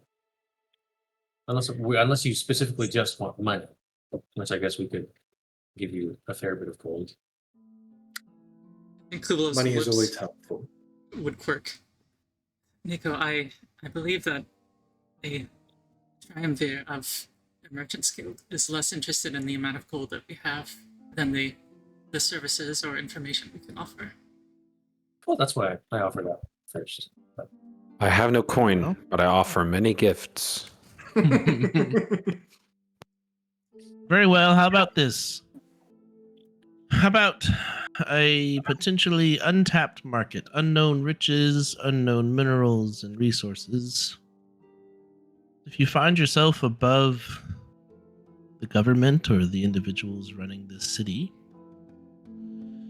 we know two individuals that can make a path back towards a civilization underneath the surface. You speak of the Underdark. Yes, there's an entire civilization down there that might have who knows what to trade with. it is currently being ravaged by the in between them, so who knows how safe it might be.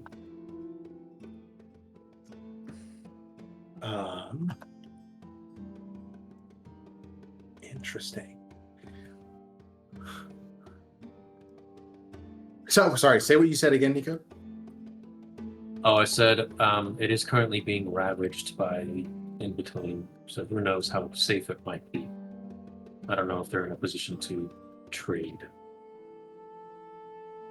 Kublo would pipe up. You bring. Oh, yeah.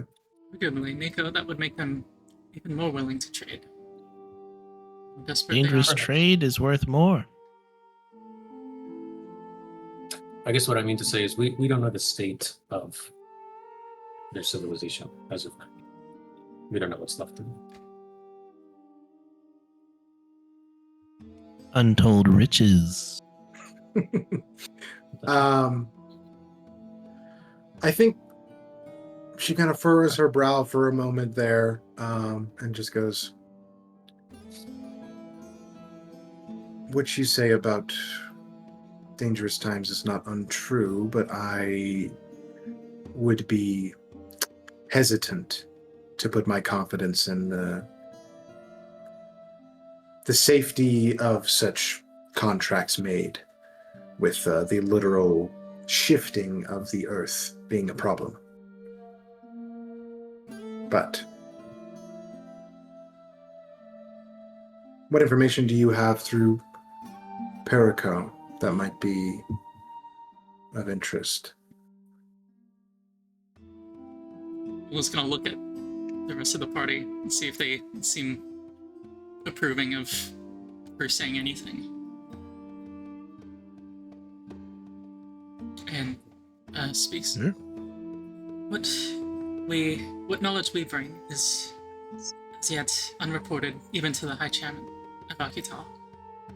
He would be first to know. I'm listening.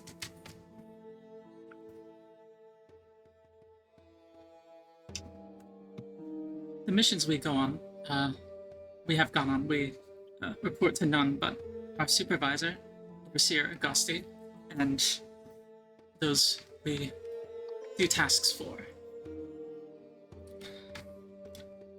But considering the she quirks a little, the goodwill with which we just left our most recent mission, I believe they would not mind overmuch to inform you that we just departed the town Luca to the north and found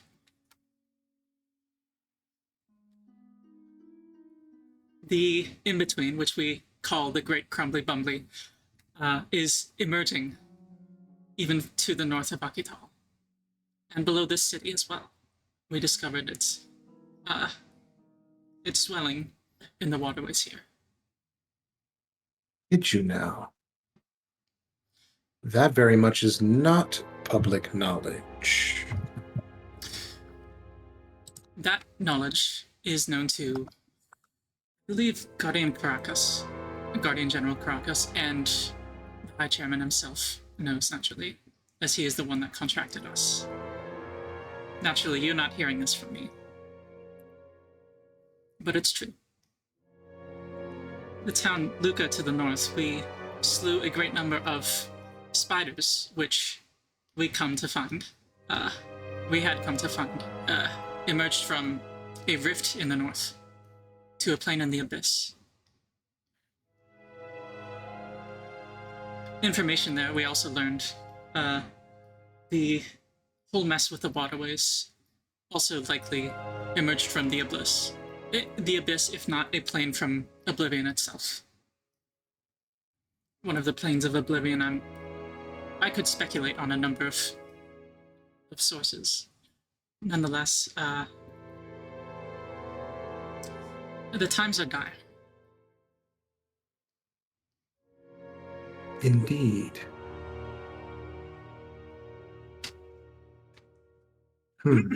Cool, clears your throat. Naturally, we are one field agent team, but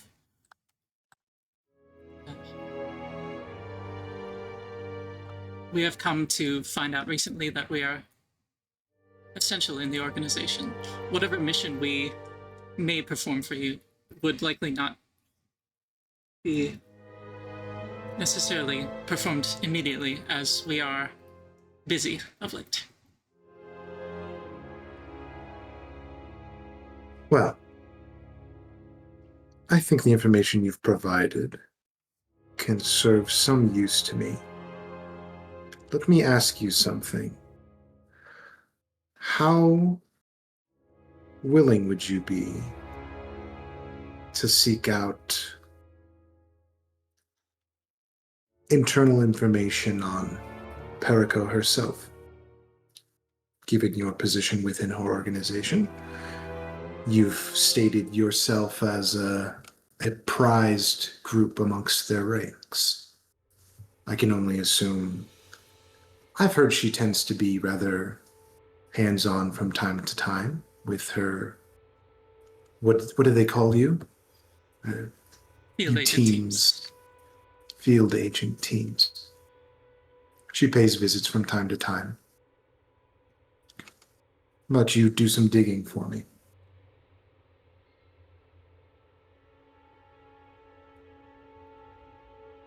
Deal.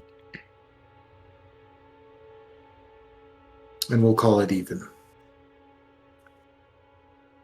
Very well. Simple information for information.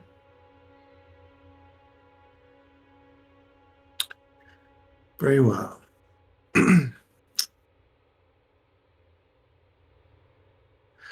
Are you, do you frequent Akitàl?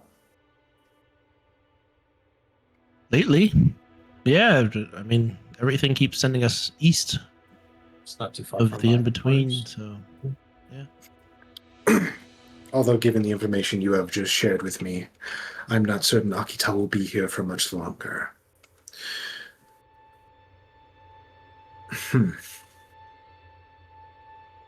She just kind of like looks down for a moment and goes,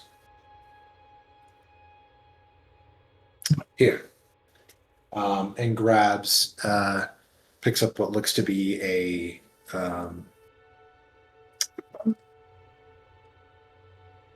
yeah, I think she grabs a pair of, or grabs a sending stone and just kind of like pushes it over towards you. Use this to stay in contact should this place of meeting be compromised. Is this one of those new sending stones, or is this one limited to one message? You can make an Arcana check if you want.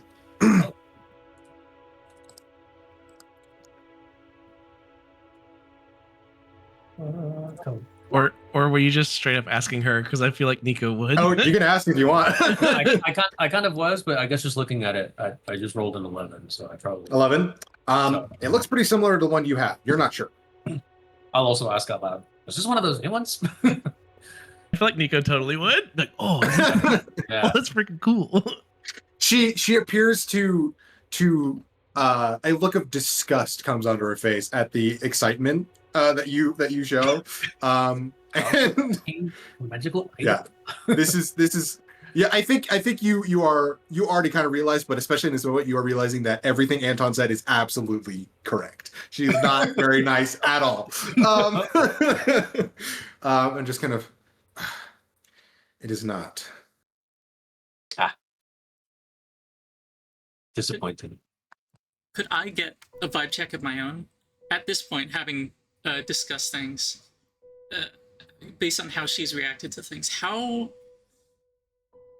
She's clearly all business and not very affable, but how malicious does this woman seem? Does it seem like she'd be the sort to deal with Dreadport, or maybe Honor's Agony? Let's get an inside check. What's your bonus?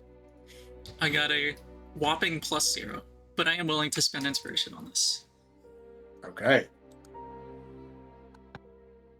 Okay.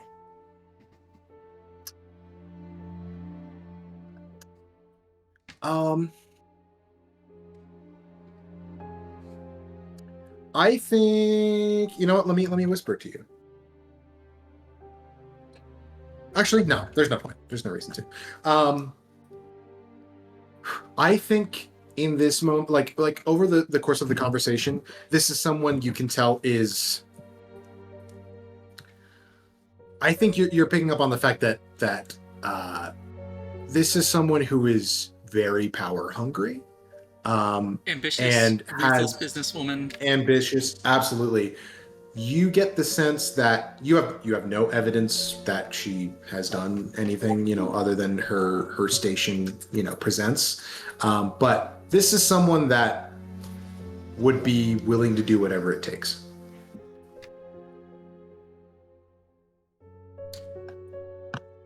you have any weapons that we could just see on her, or is she? No visible weapons. No. Okay, cool.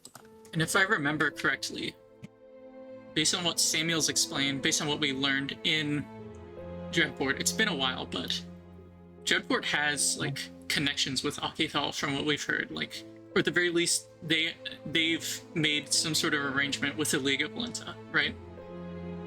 Yeah, they are. I mean, I think you would know. Samuel would know. They are part of the League of Valenta, which seems strange, but through They're yeah, very official crime, right? Like you can. I mean, if you want to make a history check for me, Samuel, I can provide you more information on that. I feel like he gave me info on that quite a bit. I might have. Yeah. Because I just thought of something very interesting.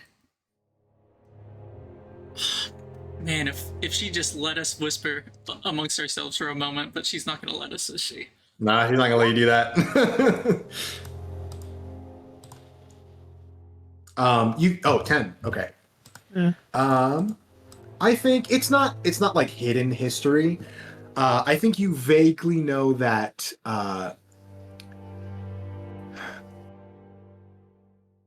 essentially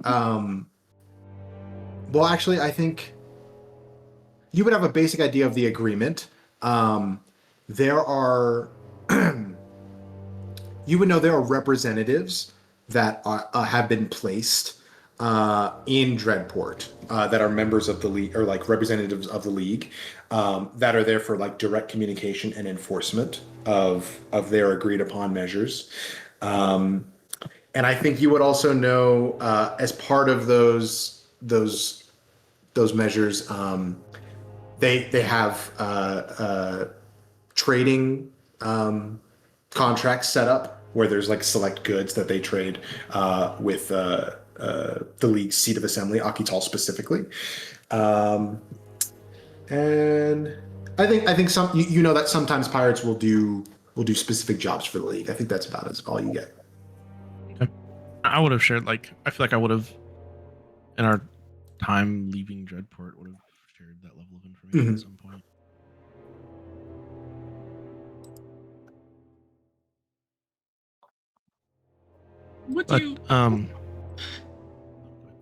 Would you mind if I confirm something with my associates? I was gonna lean forward and whisper to. She's gonna grab the shoulders of Nico and Maggie and like whisper it in their ears. What do you think the chances she'd be interested in the situation that led to us meeting? Your situation. Actually, private sea bearings. I don't know if she deals with pirates. She might. She seems the sort that could. I will say real quick, like, just to remind you, she's already offered to accept the deal as is. But if you're trying to dig deeper, by all means. Kublo's going to whisper. What do you think the odds that she could make it possible for us to visit up north again?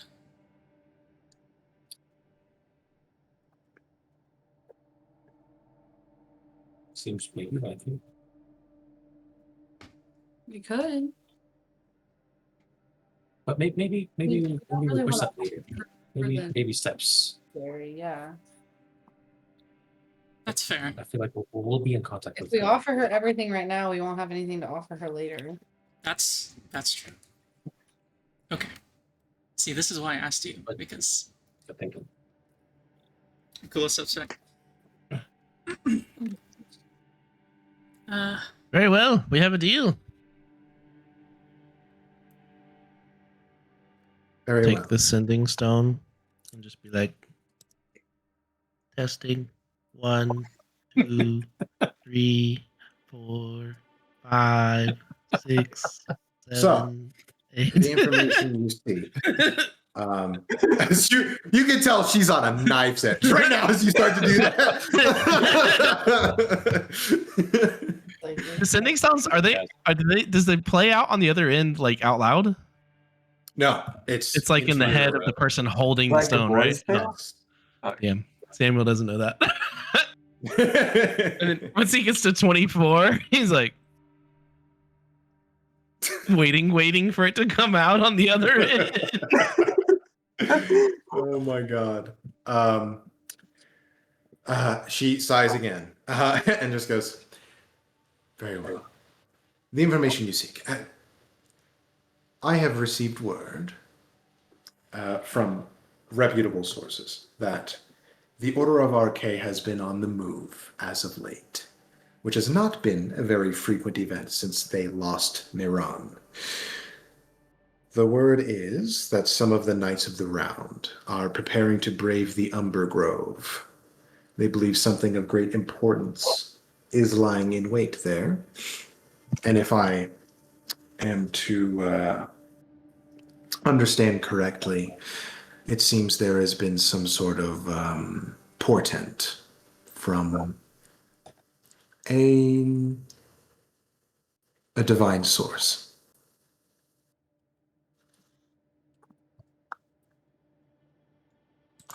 And I already have you on the map, right? Okay, yeah, so y'all can see where the Umber Grove is there. Why it autocorrected to Undergrove? I tried to type. That's fair, yeah.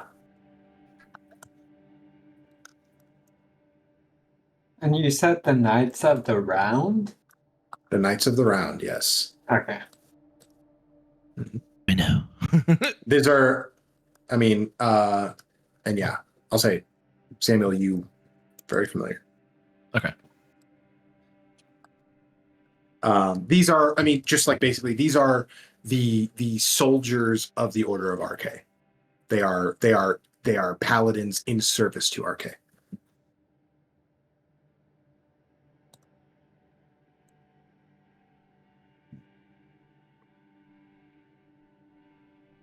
Okay. Any inclination as to their goal, their target, their more than just a location? They are, the information I've received, they are looking for an item of great religious importance. And from my estimation, that is the only reason the Order of Arche would go anywhere. As they are preoccupied with their death rites.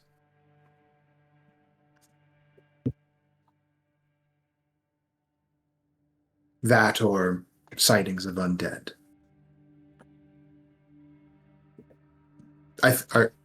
Try and talk again, Adam. I think you might be muted. Very well. Oh, there we go. Okay. It didn't come through. I think you're right. Yeah. Yeah, That's yeah. all I said. And she just kind of clasps her hands together and just goes, very well. One transaction completed. Unless there is any other business you wish to conduct with me, I believe this meeting shall be adjourned. I have a private matter of my own. Firstly, would it be acceptable for me to cast Sending and speak with you directly, not using your stone? If you have the capability, sure. Secondly, But do not, in any message you send, I would hope you would have the wherewithal to not mention my name. I will introduce myself, not mention your name. For Very politeness well. sake. This is a private matter.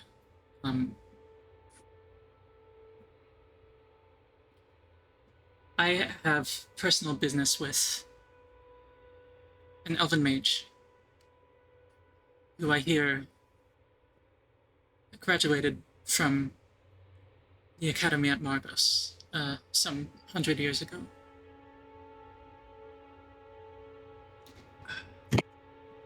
I believe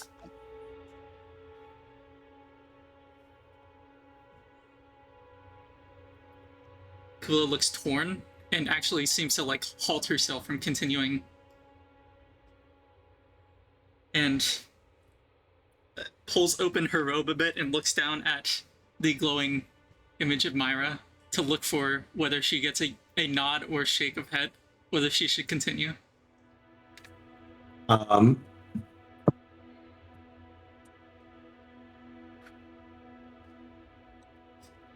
Oh, whoops.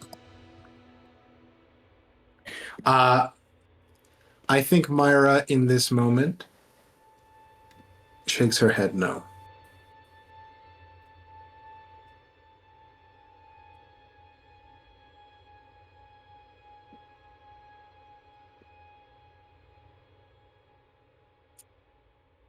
If it would please you, I would greatly appreciate any information you hear about such men. That's all. I appreciate the request, but as we have not made another transaction, I cannot promise anything for you, unfortunately. I understand and appreciate that. Very well. Have a good evening. And you watch as she reaches under her desk, presses something, and you hear a click in the door. Thank you very much. Nice to meet you. Doesn't respond in kind, just silent. All right. All right. Does everyone file out of the room? Yeah, I think so. All right. Does Costello say? Does I was he about to say, anything?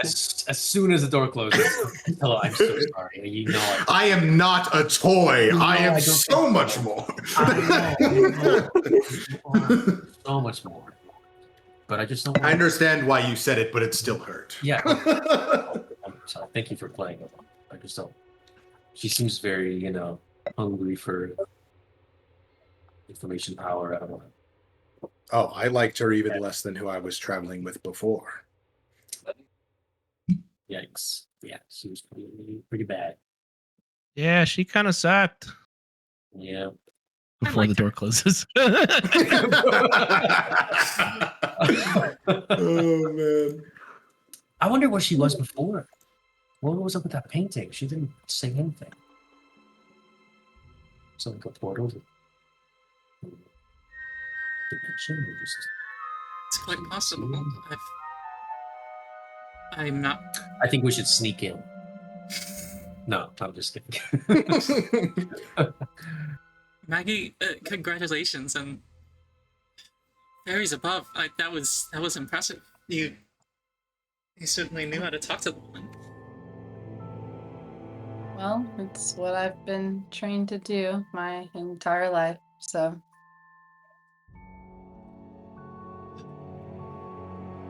Is it wrong Did well, if All right.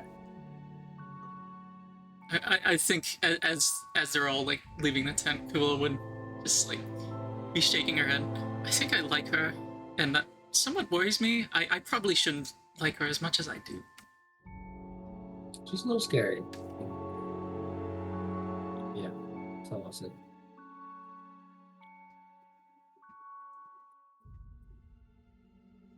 Well, shall we go Are y'all- get incredibly wasted and do this drinking challenge? that That what- sounds like a blast. I wonder if Vitruvius will join. You could probably slam. I'll say for sake of brevity, you all arrive back at the Five Flagons. And let me change the music here. We need something a little better. A little more tavern-like. But I think you all return and reconvene with your party. And do you all head downstairs to the main drinking hall? Yes. All right. I think you also see as you head there are all kinds of shady characters down in the bar currently, just like. But it is a busy night. What's the tavern that we're in? It is Five the Five Flagons. Flagons. You can see Terry down there running to and fro, providing food and ale for all of the inhabitants currently. and just kind of like singing to himself the whole time.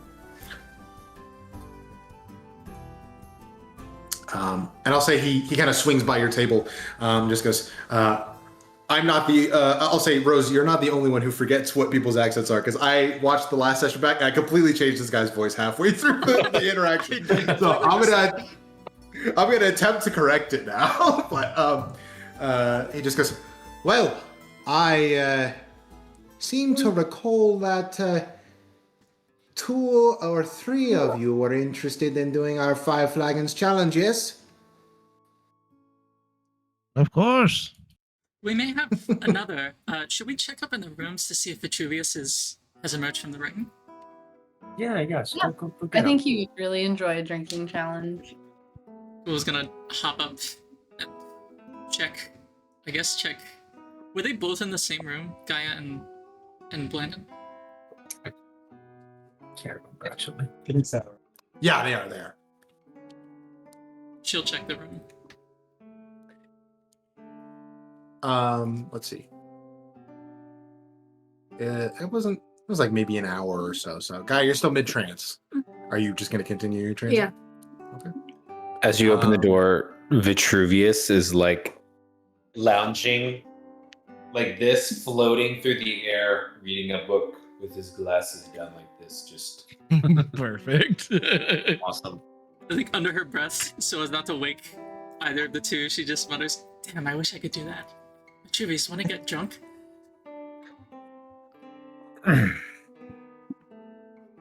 absolutely. Where are we going? Oh, just downstairs. We're in He'll Akitàl. like, okay, excellent. He'll like twirl through the air and like spin down through the empty doorway, head first. What were you reading? I don't know. What book am I reading? I would have just grabbed a book that was available. Within your home, your prison, Sure. or are you talking about you want to grab a book from like the scenery around you? Would there have been a book from the scenery around me? I think there's an old Eight Divines like scripture storybook. Sure. Essentially. Yeah, Sure. It's a picture book. 1 fish, 2 fish. Red fish, RK is dead. Isn't? I mean, I suppose he's dead and alive, right? I know nothing about the gods of this world. I know a bit, but So whatever. There's a RK is like in charge of. Oh, when did you get here? Oh, I would have just walked us to the table where I guess just the 4 of us plus Vitruvius are now. anyways, yeah, that book is false, but okay, yeah. That's... Oh, whatever. I will, what can I do? Hold on. I'll start like tearing pages out and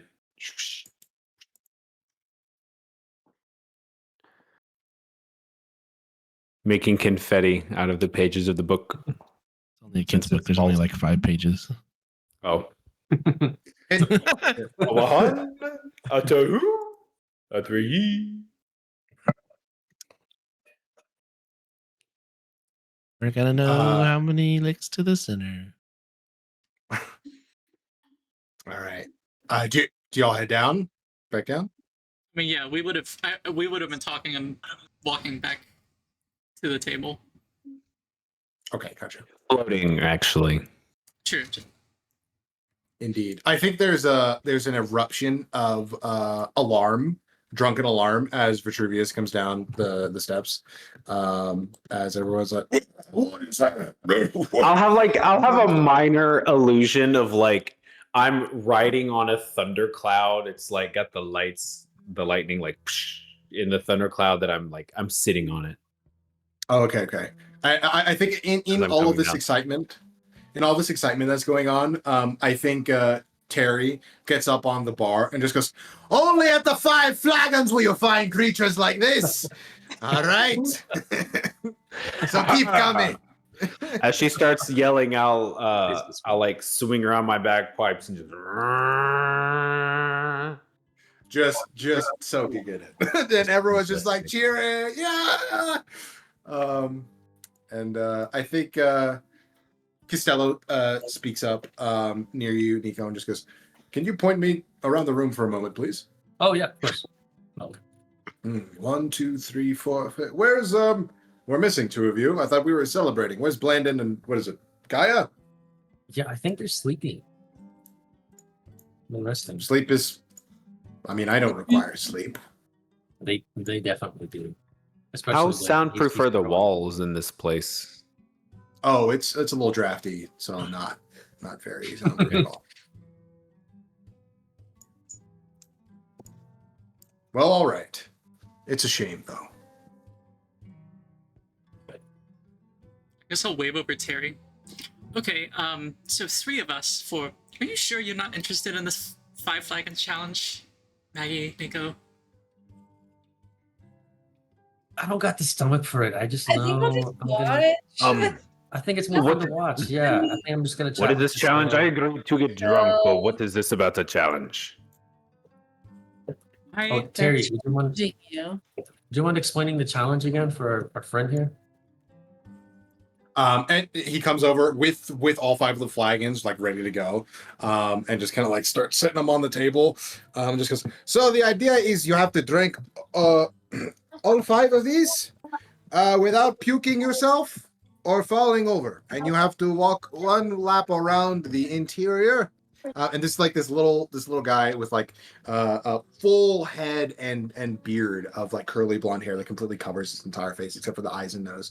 So he's just kind of like speaking through hair, and just goes, "That's basically it, and you get good rewards if you complete it." He starts like pouring. I do not have legs. How would I? Oh wait, never mind. They grew back. It's like pouring. And you can see he's not Right filling as them you say all the that, way your up. legs show up again. Yeah. Right. He's filling about halfway. And the 5 mugs are all 5 different metals? Like, the handles Yes. are 5 different metals? Uh-huh. You got brass, bronze, copper, iron, and silver. Brass, bronze, copper. What is the order, my moppy friend? You ask what's the order? Yes. Whatever you like. Just don't- Excellent. Yes. Choose your own adventure.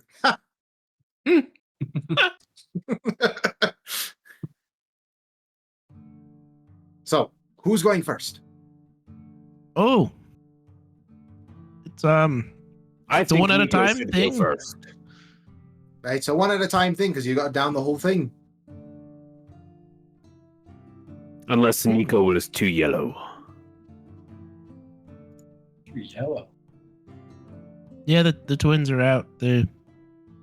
No, yeah, we are Oh. observers in this one. Could I... Samuel, you paid for an ale. Could I ask for a mug and make a toast? Outside Sure. of this challenge it is. Kulo's got- going to take a mug, Some left in the tank. stand on the table, and like call out to address the tavern.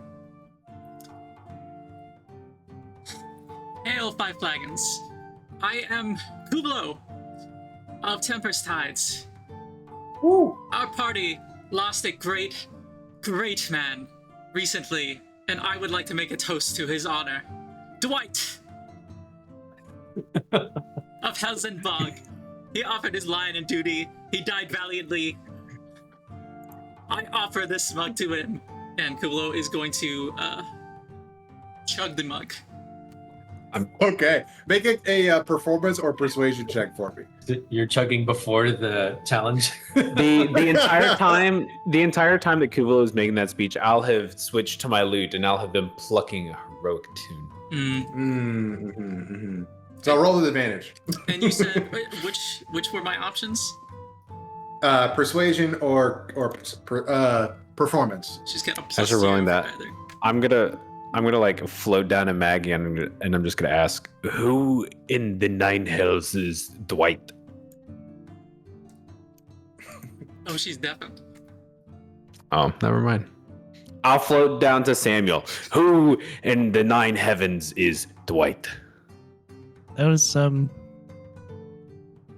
my lost friend. Just kidding. I didn't really care about him all that much. He was the guy that I was like controlling for a while. That he was with us. Your ghosty slave. Yeah. No, the one after that. Excellent. He was he was the The white. Well, he was kind of a skelly boy. Skelly boy, slave, ghost. I think as you're saying this, you hear a cry, a yell from within the tavern. Everyone just goes, "Ah, Dwight!" And they just like talons their own ale. Oh yeah.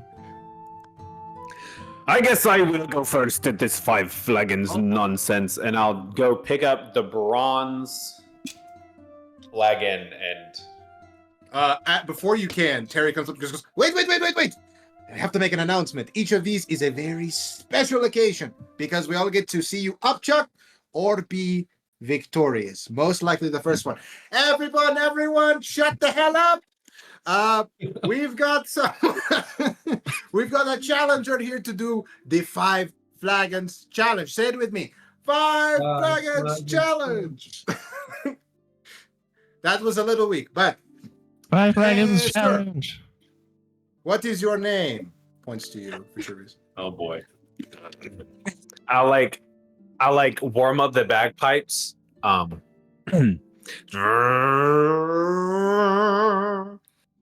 name is Vitruvius. Everyone just kind of takes a second, like in awe.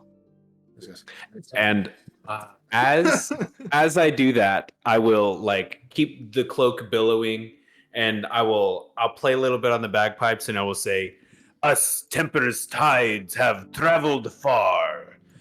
Most of us, not including me, but that's beside the point. We have seen many adventures.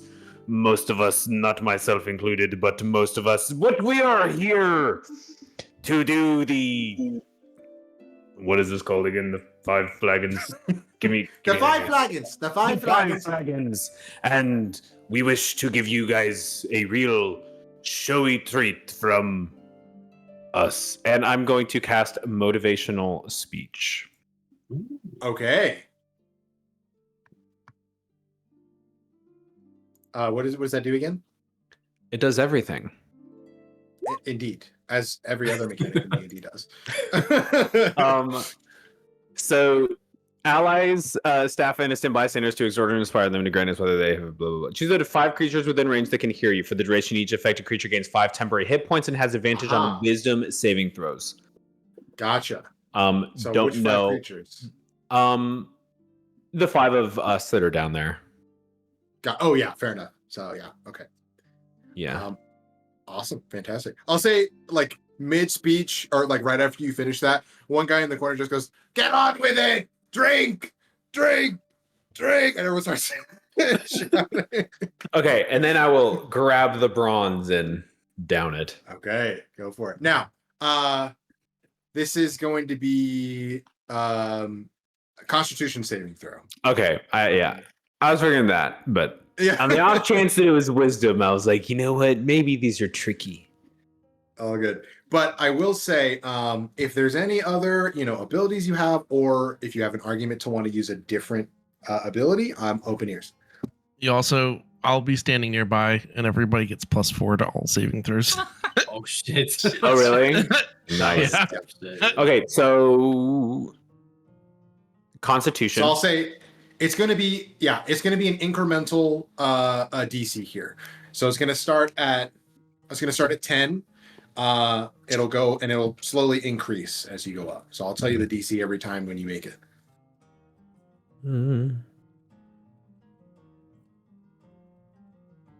All right. So yeah, go and give me Constitution save. Save. 17. Oh, 17. That is a wow. success. Vitruvius downs the first one, no problem. All right. Second one is just DC 11. Whoop. Hold on. My apologies.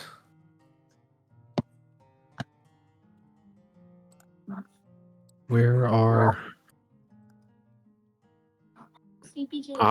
sorry, I'm messing with... There we go. 20! That's a nat 20. 20. Fantastic. Okay. Second one goes down. People are cheering, falling over. Maybe not falling over quite yet, but people are cheering. All right. Next one. DC 12.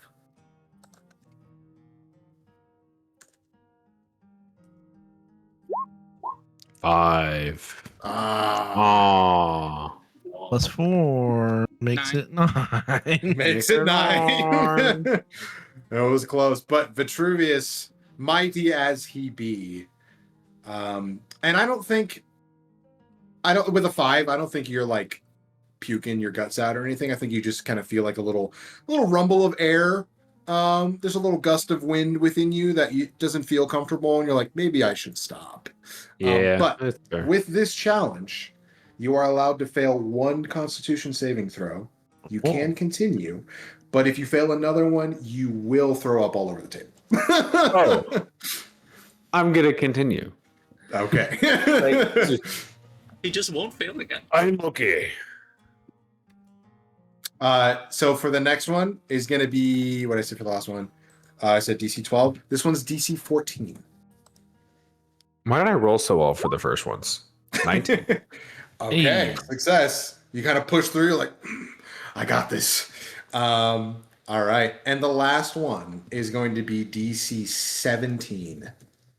Well, I've already rolled 3 above 17, so the likelihood of this is not good. Hey! Oh, we got there. Go. Okay. Nice. Man, that's crazy. Those are straight rolls, by the way. Nice. Yeah. That's incredible. Yeah. So now that the DCs have been revealed, I'm just going to post them in the chat so we don't forget. Awesome. I think everyone kind of like freezes for a second and like waits for you to like fall over or throw up. I will. As everybody's waiting, I'm going to cast. I'm gonna cast a minor illusion to just like throw up like little To throw. fairy like Nomi sized images of Samuel that just like spill out and like scatter across, and then I'll like. All right. There's a cheer So now that there's erupts. some Samuels, little tiny Samuels that are now dancing and. Fantastic. I think everyone is mesmerized at this point. There's some cheers that cry out. And Terry just goes, shut up. Shut the house up. It's not done yet. You still have to make a round around the tavern. Get to it. I'll take my lute out and I'll fly around and I'll start singing the song. Oh, Samuel of Tempe's tides was valiant and short. Sure. Fantastic. And I'll continue singing the tune as we go around. Okay.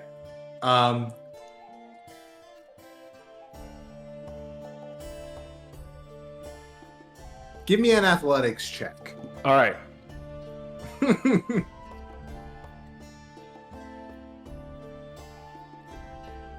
Hey, Because that's you not succeeded all of terrible. them. That's not bad. Yeah. DC's not super high because you succeeded that last one there. So I will say with that, Vitruvius, everyone kind of like, as he finally completes the lap, and then the full-on excitement and cheers erupt. And you can see Terry in the corner. It's hard to see his expressions, but he looks a little disappointed that you I'll like give a good couple belches in the second strain of the song. Uh-huh. Fantastic. And he steps back up on the table and just goes, well, I was not expecting it tonight, but we have a new 5 Flagons champion, Mr. Vitruvius. It's actually pronounced Vitruvius. You have to really with it. Vitruvius. That is much better. Thank you. Impressive. And he just goes, he just kind of like walks over to you subtly and just goes, meet me in the back for your reward later. All right, the next challenger. He's gonna beat Vitruvius up.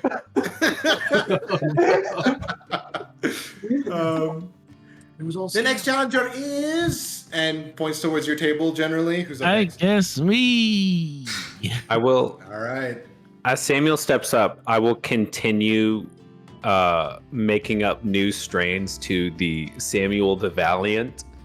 And I will expend a bardic inspiration on him. Okay. Nice. Awesome. All right. Give me your first Constitution saving throw here. He's already have the +4.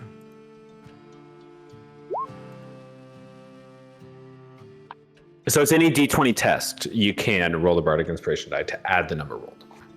It is a D8. 10. Okay. That is a success on the first one. Eesh. Is that including your? That was a nat 4. Oh yeah, that's plus your. Is that including everything? Oh, that's That including. is, Okay. yeah. Mm-hmm. Wow, that's crazy. All right. Samuel downs the first one. Wow. 24. Killed it. Confidence on the second one. Like it was a little, you're like testing the waters on the first one, then you're like, all right. Yeah, I got that. yeah. Takes a second, like has to stop halfway through the second one. He's like, all right, now I'm ready. And just like downs it. And I will say, just to clarify, like I didn't talk about it with the first time, but like all of these burn on the way down. Like it is like, oh, They're like harsh liquor, not Harsh, just like an ale. It's a hillbilly shot. yeah.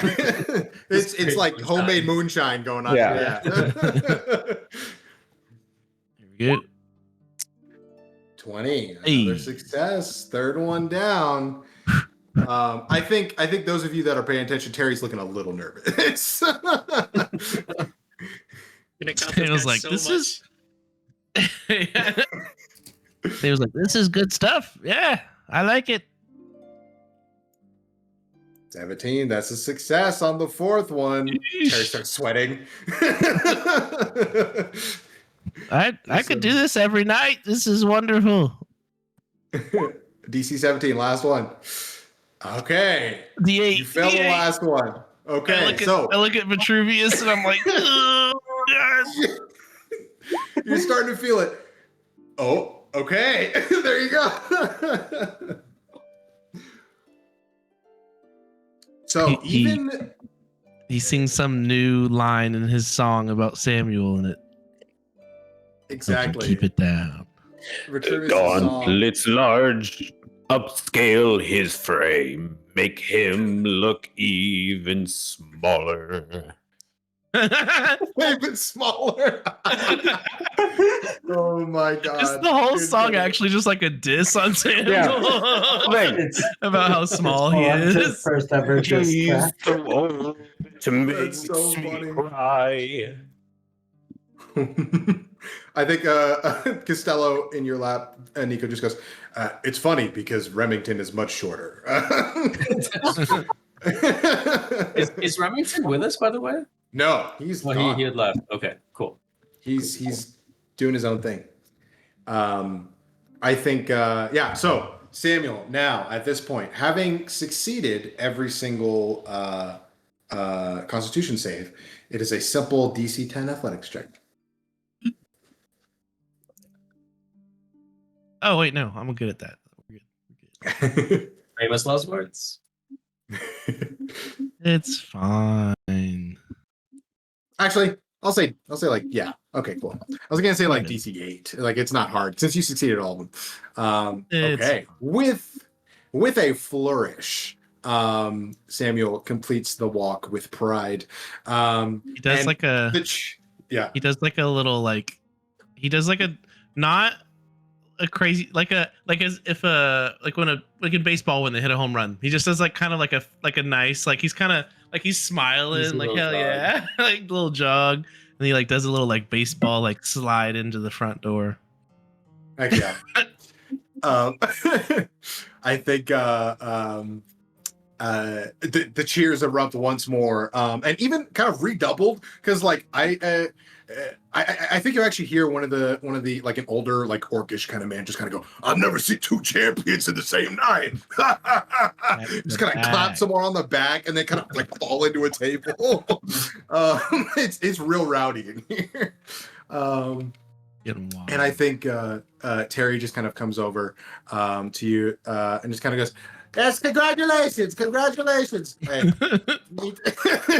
the same goes for you. Meet me in the back for the reward." All right, and grabs the flagons and looks like he's about to refill them and just goes, "We have had 2 wonderful champions tonight, and I think celebration is in order. How about 1 free round for all of you? Unfortunately, there will be no more challenges tonight. Thank you very much." It just goes. Oh, does that boo? Everybody boo! Oh, man. No one else is listening to you. Everyone's just excited about the free round. Oh no! My ale. Kuvalo, can I just buy you 5 shots and you just down them? Yeah, I'll do that. You can certainly try and convince him, but it seems like having 2 challengers like very easily completed. He's like, maybe I shouldn't like do any more than that. We need to make Not this with these challenge people. way harder.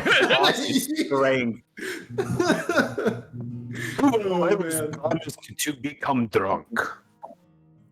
To be fair, I think Kuvalo is the least likely to succeed of the 3 of us, probably. You got some pretty good constitution, though. You'd be surprised. Kula looks like extremely crestfallen. Is like has pulled Myra from her robes and is like kind of whispering in Sylvan, like, "What the fuck? My ale! I wanted to drink that." And I think you actually have to like cover or up to you if you want to. I think Myra is cursing like a sailor, Oh, like I'm not way stopping more her. than you. Yeah, no. She's like, "What the? This shit, how dare that?"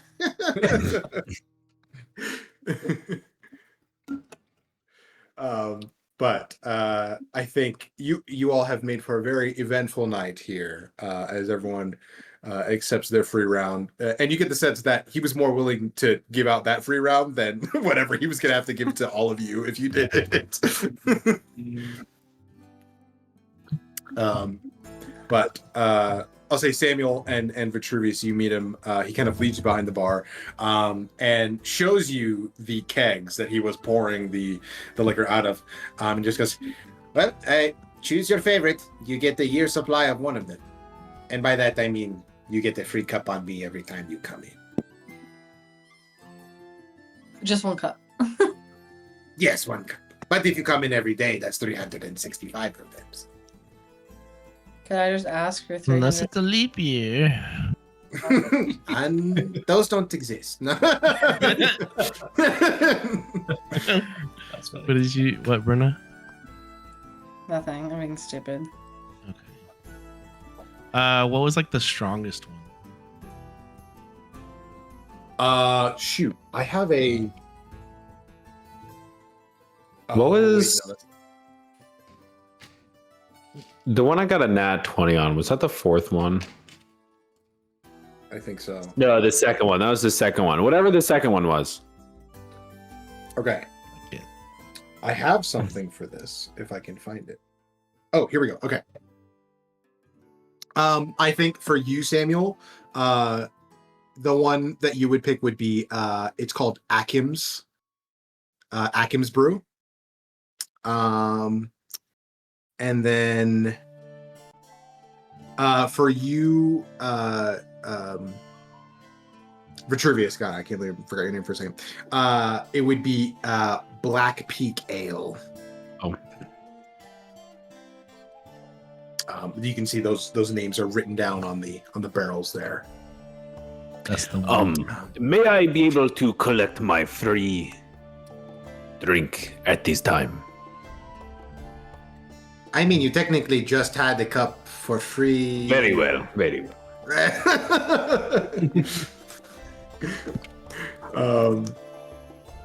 May I purchase a flight of the 5? You want to purchase all 5? Yes, please. One of each. The kegs or a cup? You said. Oh, just a cup.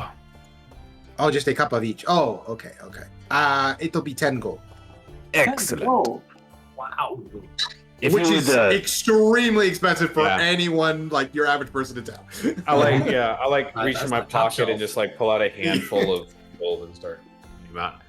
if you could bring these to Kuvalo, that would be appreciated. Just goes, the skinny elf? Skinny elf. Alright. Little bit of a beanpole. Need to get some meat on her bones. Although Well, Cool's the not ale's that certainly- skinny, but the yeah. robes definitely make you think that. Terry just kind of walks out and just goes, "Don't get excited. They're not the 5 flagons." It just puts down like 5 like normal like pewter mugs for you. Well, I guess I get to drink something. I felt very bad about stealing your thunder, so to speak. You did no such thing. Thank you, Vitruvius. Okay.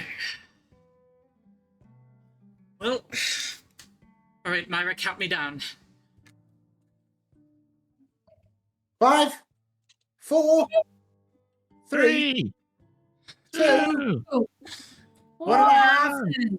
1. Kulo picks up and chugs 1.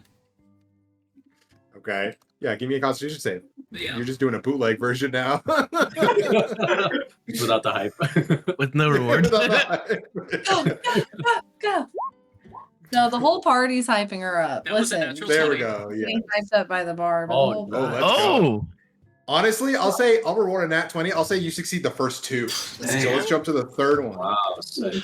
Okay, so she slams 1. Myra's counting, I guess in common. Slams another. So this one's gonna be DC 12. chug, chug, chug, chug, Chug. chug. Wait, chug. why was Okay. that at advantage? Oh, wait. That should not have been an advantage. Oh wait, the first one was a deck save. Whoops. Okay, so it's the same Well, bonus. you roll a to nat either. 20 though, so it's fine. It's not, yeah. Nat 20. All good. I think it was because it thought that was a that was for making a concentration check. Sorry. I'll roll a Oh, all normal oh, because the auto does ooh, it. 9. Okay. Okay, so you get 1 free fail. So that's the third one. Here's the 4th. So she's sort of like on the Yeah, third, you're kind of bubbling a little bit. Got some bubble guts but going. does not slow down at all. Okay. Slams the 4th. Slams the 4th. 5th and final one. DC 17. Chug, chug, Slams the chug, 5th. chug, chug. Kuvala. Yeah. She hops. I know y'all have decent bonuses. Oh yeah, go. Like cool So now hops do a up and lap. down, Do a lap. Cool, cool. and then stumbles a bit, like starting to make her lap around the tavern. I think because you failed 1, the DC for the athletics check is a little bit higher. Oh, no. All right.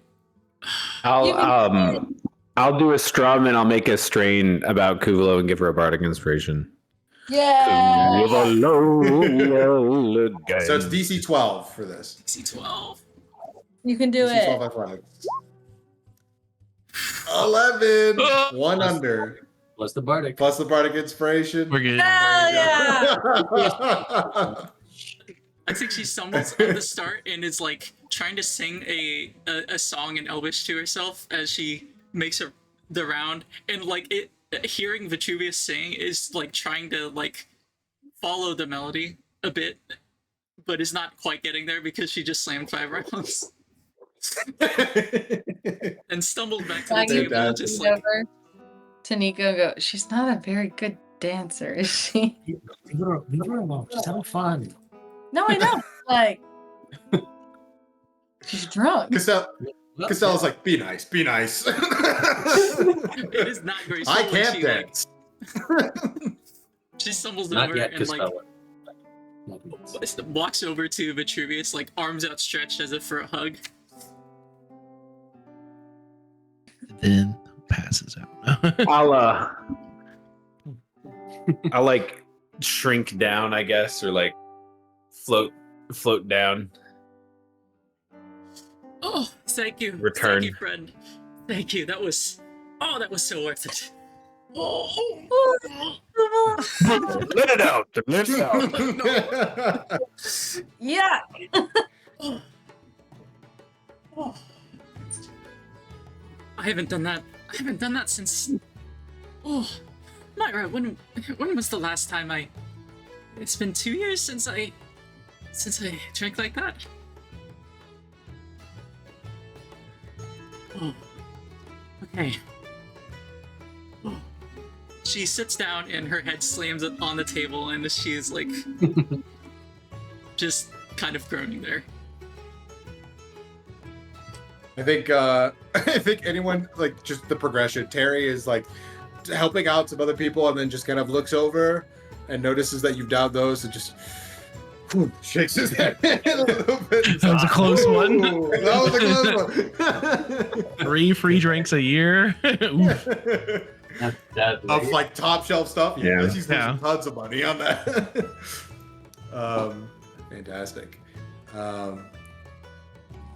I think unless there's anything else specific you all do with the night, it is a night of revelry and a bit of bit of celebration for a job well done. You went through a lot in the swamp, and you haven't really gotten a chance to decompress too much yet. So this kind of feels like a release, much needed release here. Adam, did we win the tables? Sorry, this is a random. Oh my god. Anyway, continue, Mason.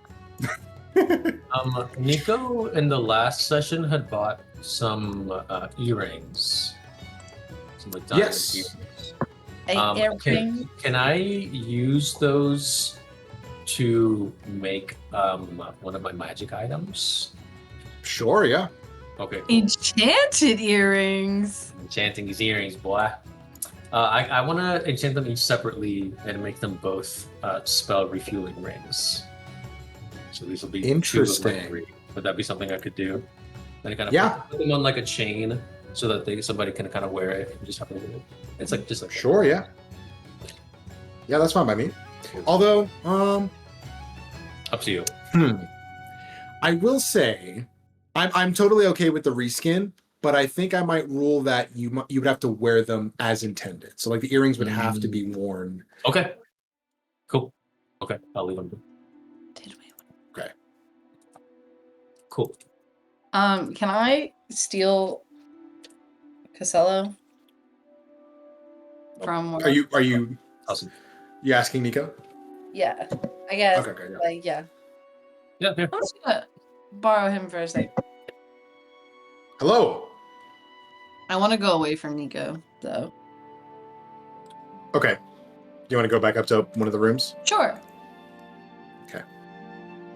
I'll say you. The other room is I assume vacant because Guy and Blaine and y'all are in the same room, right? Currently, I guess. I would assume, unless you don't want to. I believe that's what we said before, though. So you go to room B, so to speak.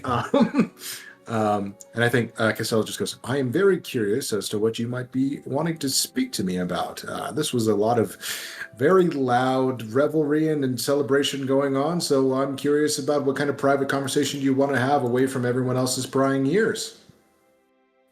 So, you know, Nico's in a wheelchair. I did notice, but I was not at liberty to comment on it given my current situation. I didn't feel that would be apt of me. That's fair.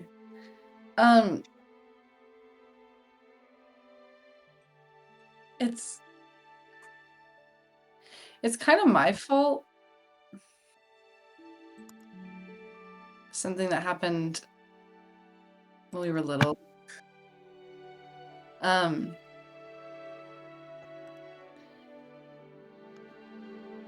Do you know how to like heal, or if I could heal, since I healed the other guy, the guy from Luca, no, don't tell me. It wasn't the governor, it was the bad guy. No, we did heal the governor. It's not a governor though. It's a different title. I don't know his name, but I know who he is. You mean the Curado? Yes. The governor. Hey, Listen, Governor. I knew he was the leader of the town. This is an improvement, everyone. Okay. Like I healed the Curado. Could I heal Nico? Also, you better not a single part of this conversation because it may not even happen and we're not getting his hopes up or my hopes up. So this is a you and me conversation. Or Understood. I promise you that if we find your body, I will burn it and never attach it to you again. I believe it's made of enchanted metal, so I don't believe that is Do possible. you understand the but point, though? I do understand the threat, yes. Okay. And he just goes, to be completely honest, I have no knowledge of your brother's condition, but I assume with someone of your station, magical healing was attempted.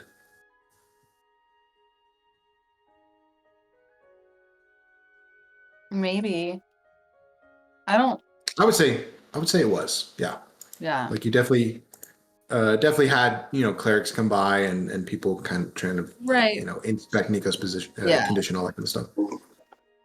Well, I don't know. I figured since I was the one that did it, maybe I could be the one that reversed it. I mean, I will say nothing is impossible, given some of the magical feats that I am aware that happened, but I do not know if I recall with great detail. If magical healing was not able to reverse his condition, I do not know the capabilities of those you had see him, but magic and arcana is capable of making many miracles. So, as I said, it is possible, but without knowing his condition, I cannot prescribe any course of action. Could you maybe point me in the right direction to learn more about it? Well, the conservatory seems like a good place to learn about magic. They're so annoying and they try to get you to join them all the time. I think that is the point of a school, yes. Right, but it's kind of don't you agree? It's a little pushy. Ah, yes, they have to be. Wizards are very lonely people, I know. Lonely? Generally, it requires a lot of time spent alone, studying, working on their craft. Boring.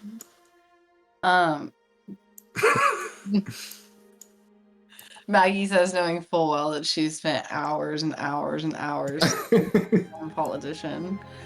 She's like, that sucks. Well, if you can think of anything, or maybe if we learn more about Nico's condition, if you think of anything, will you let me know? Certainly. And you're gonna keep this between you and me. Excellent. Especially because he seems to keep wearing you, carrying you. What do you call that when people help you move around? They carry me for a time. Okay. Well, since he carries you a lot, I'm watching you. I would say the same, but I cannot guarantee it, as I am not in control of where I'm facing. All right. I just want to put that spark out there. Yes. In all seriousness, I will contemplate what I am able to, and we will see what we can do for your brother. Thank you, Costello. Okay, let's go watch Kuvalo continue to get drunk. We come down the stairs, we're like, Kuvalo.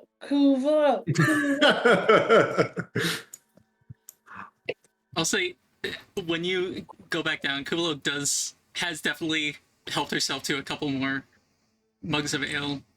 She's almost frighteningly able to keep the drinks down, though. And after like maybe 20 minutes, which would probably be like right when you get back down, she's like very drunk, but also like looks around conspiratorially at the rest of you. You know. Okay. I'll tell you all a secret that I've kept. I wish Blandon were. I'll tell Tim and Guy in the morning. You know the truth behind Myra. Myra here is my friend. I've known her since I was a child. But this is her echo, an echo of her I made after my friend. My spellbook, her mind, she was crafted after Myra. And I only So Myra was like a... No, go ahead, sorry. When I mentioned before that I got in contact with her, that just last night, it was true. The first time I've spoken for her in decades, 30, 40 years. I'm going to message her again. And she doesn't yet know that my Myra here has manifested. I want to see if she will be able to hear her voice. Even though sending normally only allows one voice to happen, so I'm gonna try this. Let's see if it works. She slapped her cheeks, and Drunk? Maggie's gonna lean over to Miko and be like, "Is this a good idea?" I don't think I can stop this. I don't feel like she's gonna be. I don't know. What do you call it? Comprehensible. Yeah, this seems a little messy, like drunk calling your ex, you know? Yeah. Kula seems willfully like blocking out any other sounds. Is like fumbling through pages of her spellbook and finds a page where you see like there are a number of like neatly arranged messages that Kubla has pre-written, and like awkwardly fumbles on one and casts sending. I can't remember how I described this before, but I imagine it would be like she holds the arcane quill she procures like over her mouth, and as she speaks, like the words like are drawn in glyph form and like go flying out. Hey, Myra, I've made incredible breakthroughs. I manifested my spellbook's mind. And she holds the quill over to the illusory pixie form, Myra, and gestures for her to say something. Hello, Myra here.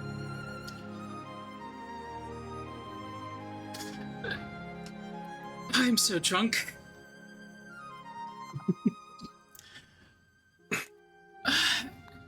You hear about a group, Honors Agony?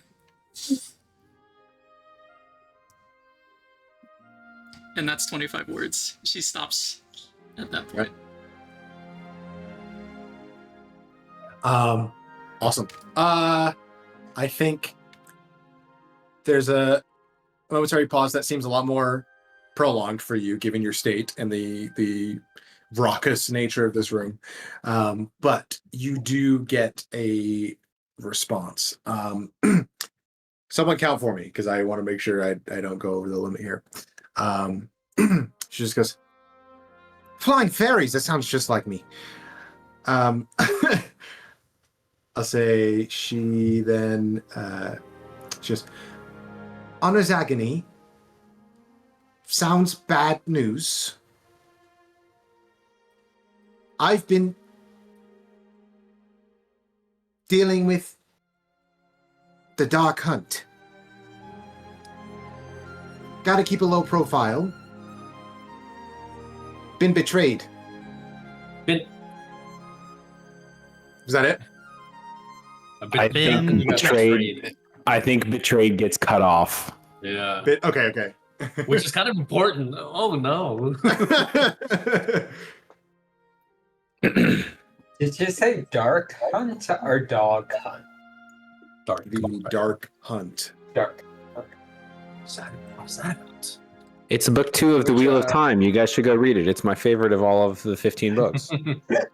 I'm gonna have a roll a subtle history check for you, Kuvalo. So what's your history bonus? I got a +7.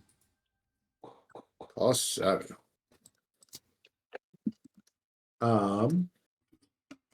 You have heard of the Dark Hunt before.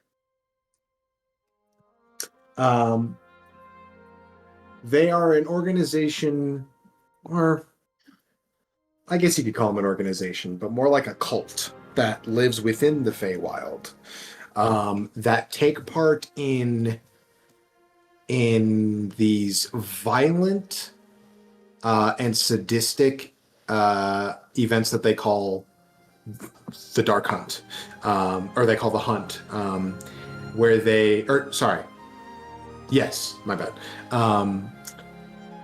where they will choose a target and hunt them to the ends of the plains for fun.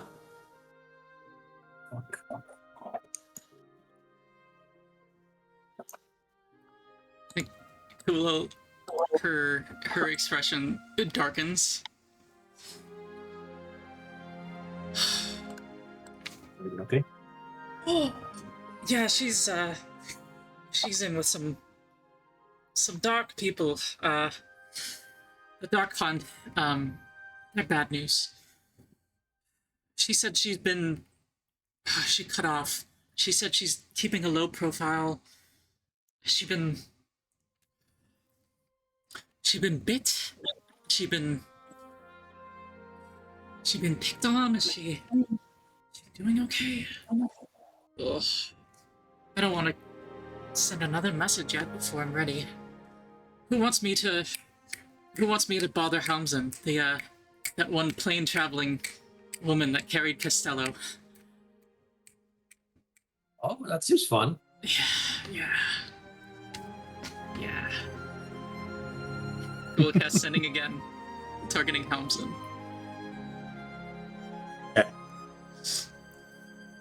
Hello, Helmsen. It's Kuvalo. I find you fascinating. So I like to keep in touch when I can. Please inform me now if you mind. That's 25 words.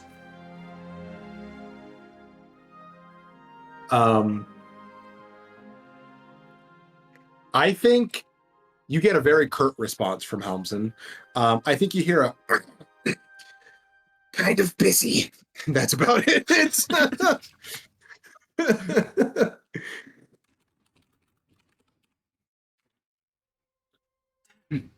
What'd they say? Kind of busy. She sounded like she got stabbed. She probably just got stabbed. Okay. I can do one more. And then I have to wait an hour, then I can do another. Who wants me to call somebody? Are you just trying to call people because you're drunk? No, it's the end of the day. What else am I gonna use my That's a magic good for? pastime. I mean, you know. Maggie's gonna lean over to Vitruvius. I think she's just trying to call people because she's drunk. We will. Get drunk, call people. She looks over the page. I could call my master. What about Tails? Ooh, Tails. Yes. Yeah.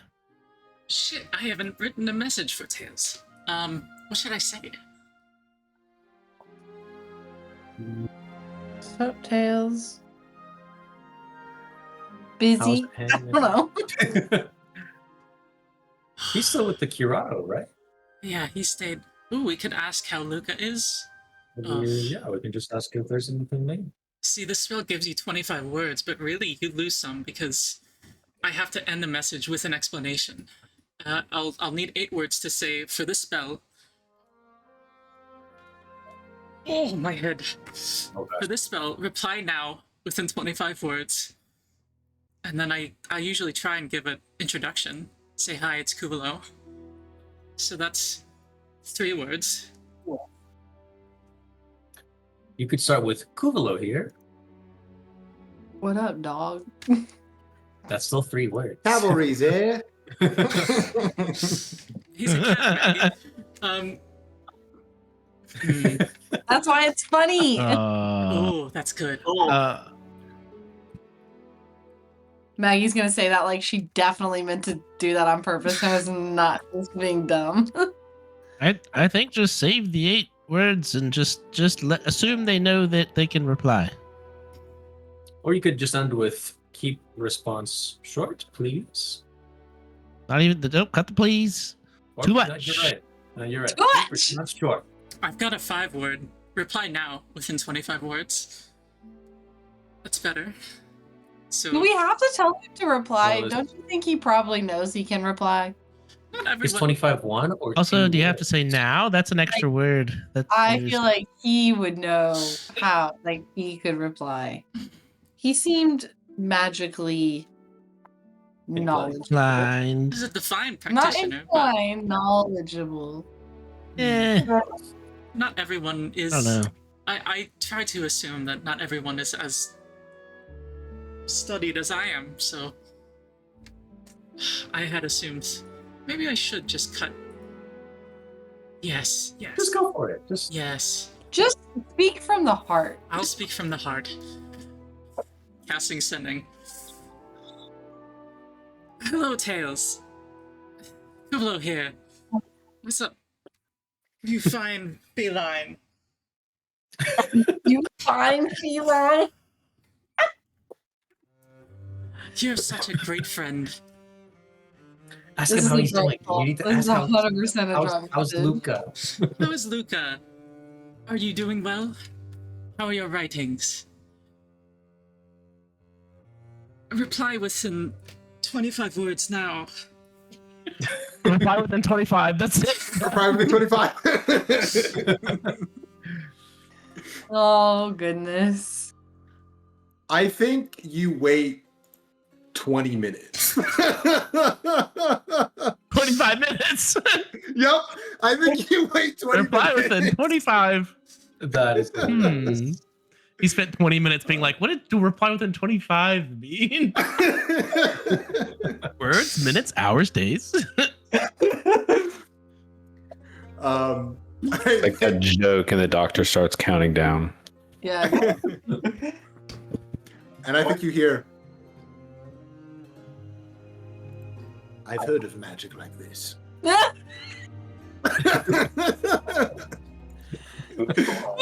He said, I don't trust it. I'm not sure if it works like they say it does. Kuvalo, can you hear me? Things are going better. And that's about it. I think that was that's it, pretty good. yeah. That's pretty good. Kuvalo, can you hear me? Can you hear me? That's adorable. Kulo would be saying his reply verbatim, and then just end with a fuck. And the whole group is just sitting around her, just like cracking up. She's been like probably pacing around the table for the 25 minutes waiting. Sits down. Okay, I can do one more. One more. Wow. Well, Well, you don't have to. Yeah, you See don't. how Ninetales is doing. I miss that chap. who? Good old Ninetales. Many tails. That's who I. Details. That's who I just spoke to. My bad, that's a Pokemon. That's a Pokemon. Triumvir says, my bad, that's a Pokemon. That was a What's that a was a TTRPG I made up in my Oh my god. Canon. Canon. Vitruvius plays Pokemon with himself inside the ring. There's like a there's some skinny fella that comes over and just goes, "Yeah, my kids play that too," and just kind of walks. How long has it been since they initially left the Five Flagons? Oh, probably 3 hours. Wow. I mean, like from going there, coming back, and Yeah. everything that's happening here, y'all having conversations, celebrating, easily three or so hours. Okay.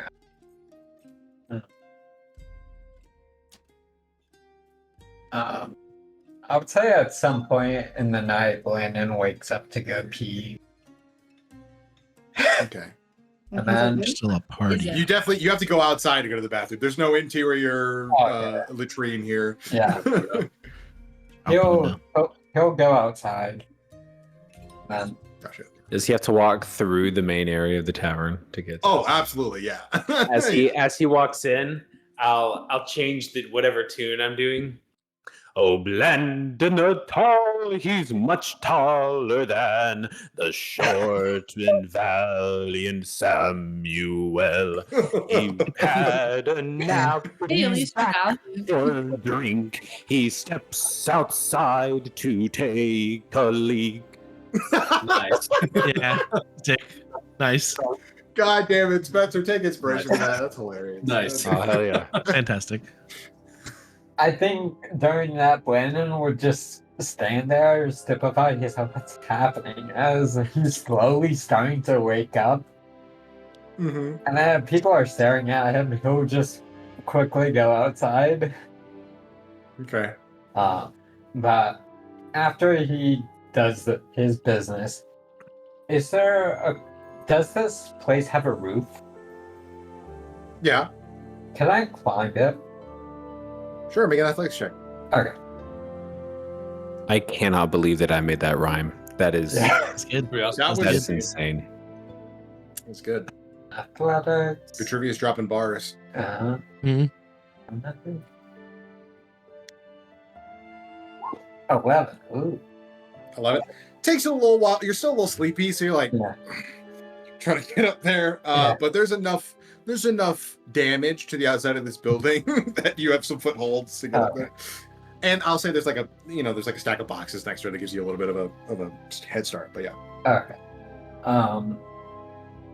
Once I get to the top, I'll sit down, make myself a little bit comfortable. And then in the bag of holding, well, first I'm still wearing the slippers. I haven't attuned to them yet. And then I'll reach into the bag of holding. I don't know what state this thing is in, but I'm going to pull out that giant spider that guy put in there. Okay. And then I'm going to lay it down in front of me. Mm-hmm. I'll say it's been a couple days, but it's still intact, strangely enough. Okay. I'm going to put it down in front of me, hand shaking a little bit, but he's going to try and calm himself down. And then... And remind me, sorry, is this one of the tiny little like shadow spiders, or is it like the bigger? I don't remember. I think it was one of the bigger spiders. Let me try and see. Because I remember Gaia grabbed one of the smaller ones, right? I think... It was one of the small ones. Okay. Did you put it in the bag of holding? Yeah. Okay, let's say it's that one. I would Okay. assume it's that one because you can't fit any of the other ones in there. So Yeah. Okay. I'll get that, put that spider on the ground, and then hand shaking, he'll try and steady himself and then just stare at it. If it has any eyes, he's not sure. He's never really studied a spider before. But I think without any lighting out there, unless you have lighting, you can't see any eyes. okay.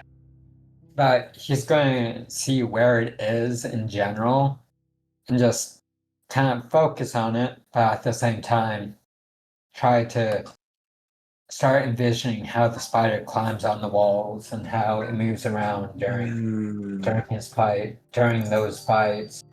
And then he'll slowly start to think about how he can do that himself.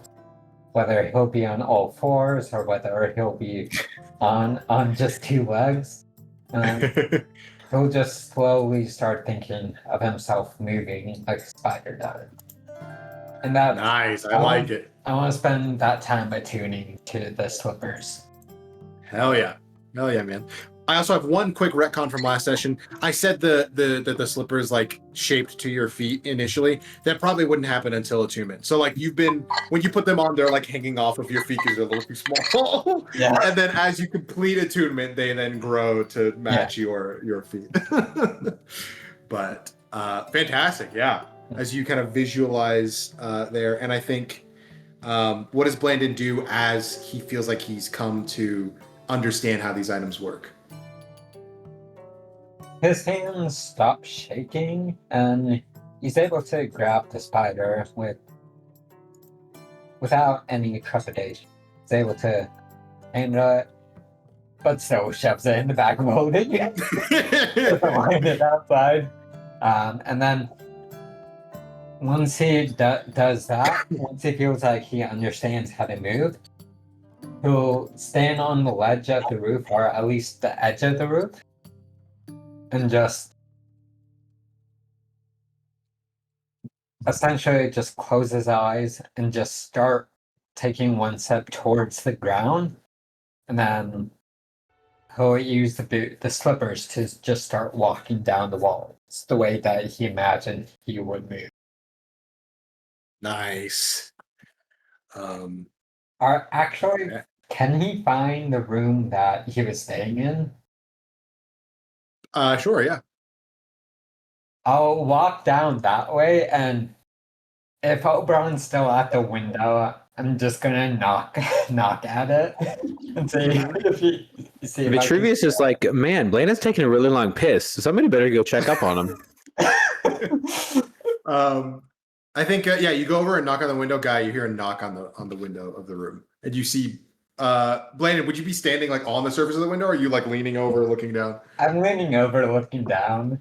Okay, you just see Blandon like from above the window, just like leaning his head upside down, looking at you. And Oberon just kind of goes, "Who?" Looks at you. I open the window. This one, unfortunately, well, I'll say you can open it. Why not? You go over and open the window. You see Blandon just standing on the wall there. I'm gonna pull him in. I'm You scared. gotta pull him? Yeah, I'm pulling him. Okay. You like freak out. You're like trying to grab him. Okay. Guy's trying to help you get inside. Okay, is the window big enough? It's big enough for you to squeeze through. Okay, I'll squeeze in. Gotcha. And I'll say, because I know it's late, as you all step into the room, first of all, what do you say? Like, as you get in there? Miss Guy, look. And then I'll just start walking across the wall, the whole room across the walls, just in diagonals across. Wow, Blandon. I'm gonna act excited. Wow.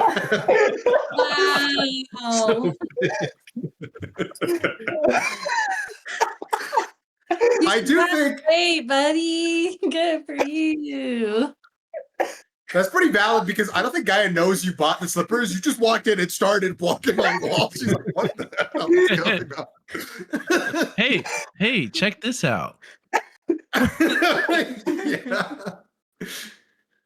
I think you have to check that you're not still in trance for a second. You see Blandon start just walking on the wall. I'm gonna look over at Mushi. Are you seeing what I'm seeing? Mushi's like, like rubbing his eyes and looking.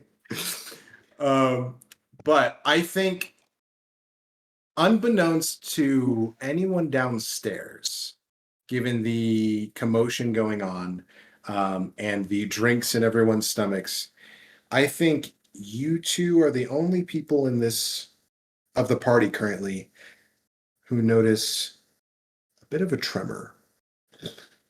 Ah, frick. And that's what we'll call the session. Falls off the wall. Somebody farted really loudly.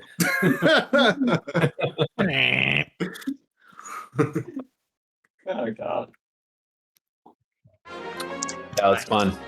That was a good session. Yeah.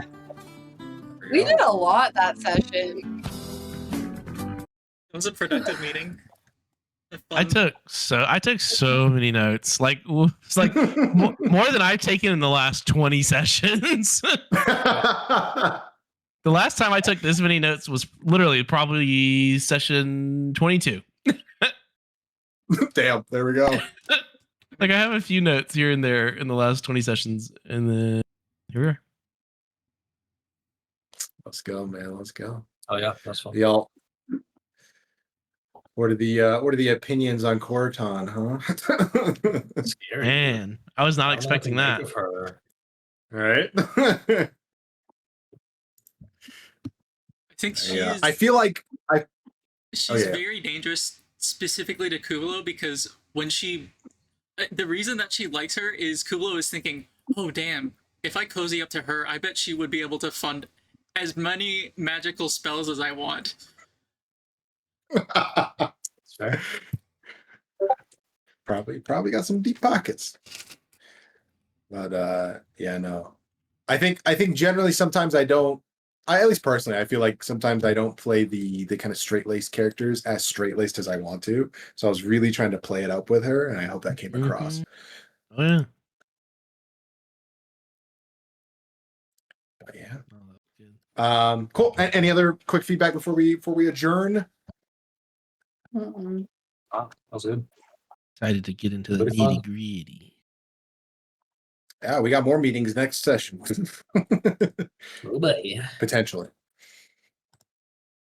Vitruvius Dive needs a start straight date. in. Oh yeah, there you go. What? We're just gonna dive straight into the in between. Actually, Mason, we're just gonna like whatever conversation thing you had planned. We're just gonna march into the in between and Cool. Yeah, you can do that. dive into I'm the ready. chasm. Mason, Head were you first. I'm ready for Is this- TPK. No problem. Is this campaign's just Stranger Things? Is that what this is? I've never seen Stranger Things, so I have no clue. Oh, okay. Mason, were you waiting for me to start casting sending before you made the ground shake? No. Mm-hmm. We'll see. No, that was going to be a thing. Regardless of what you did. Fair. I mean, I think Kula would have waited if she weren't drunk. Because she had been thinking like, oh, I'll wait right before I hit the sack and enter my trance, so I can save my 3rd level spell slots until right the last moment. But I think Gaia's reaction may have been probably the top, the funniest thing. It's pretty great. It's pretty great. Just like feigned amusement with like a sweat of like worry. Like, what is wrong with him? What is going on? Did he get bit by one of the spiders? Is he Spider-Man? Second puberty. Yeah, is this what humans do when they go through puberty? They start climbing walls. some of them grow wings, some of them start climbing walls. Yeah, right? Like they're oh my god. Incredible. I will say I unfortunately won't be able to play this upcoming weekend, so we will have to take a break. All good. Because I will be playing the Michael Jackson musical. So Oh, cool. yeah. Oh yeah. Very cool. All right. I know. Fun times. So the Yeah, weekend. I'll have to see We if I gotta can go play the following weekend because I think I'm gonna be. Wait, nope, never mind. Nope, I should be good. Yeah, 2 weekends from now. Okay, cool. Yeah. Following That week. Monday is Memorial Day, so Yeah. Okay, nice. So potentially the 24th, Yeah. the start of Brenna's summer Oh wow. and Spencer's. Oh, Ganesh, when are you coming to Houston? Next Thursday, the 21st. 21st. Okay. Well, that's 2 Thursdays from now. Yeah. But yeah. That is also like the last days of school. The 24th is a Colleen Hoover movie night at Creekside Park, apparently. It's in my calendar. Ooh, Colleen Hoover. I did not add this to my calendar. No, that sounds like Courtney.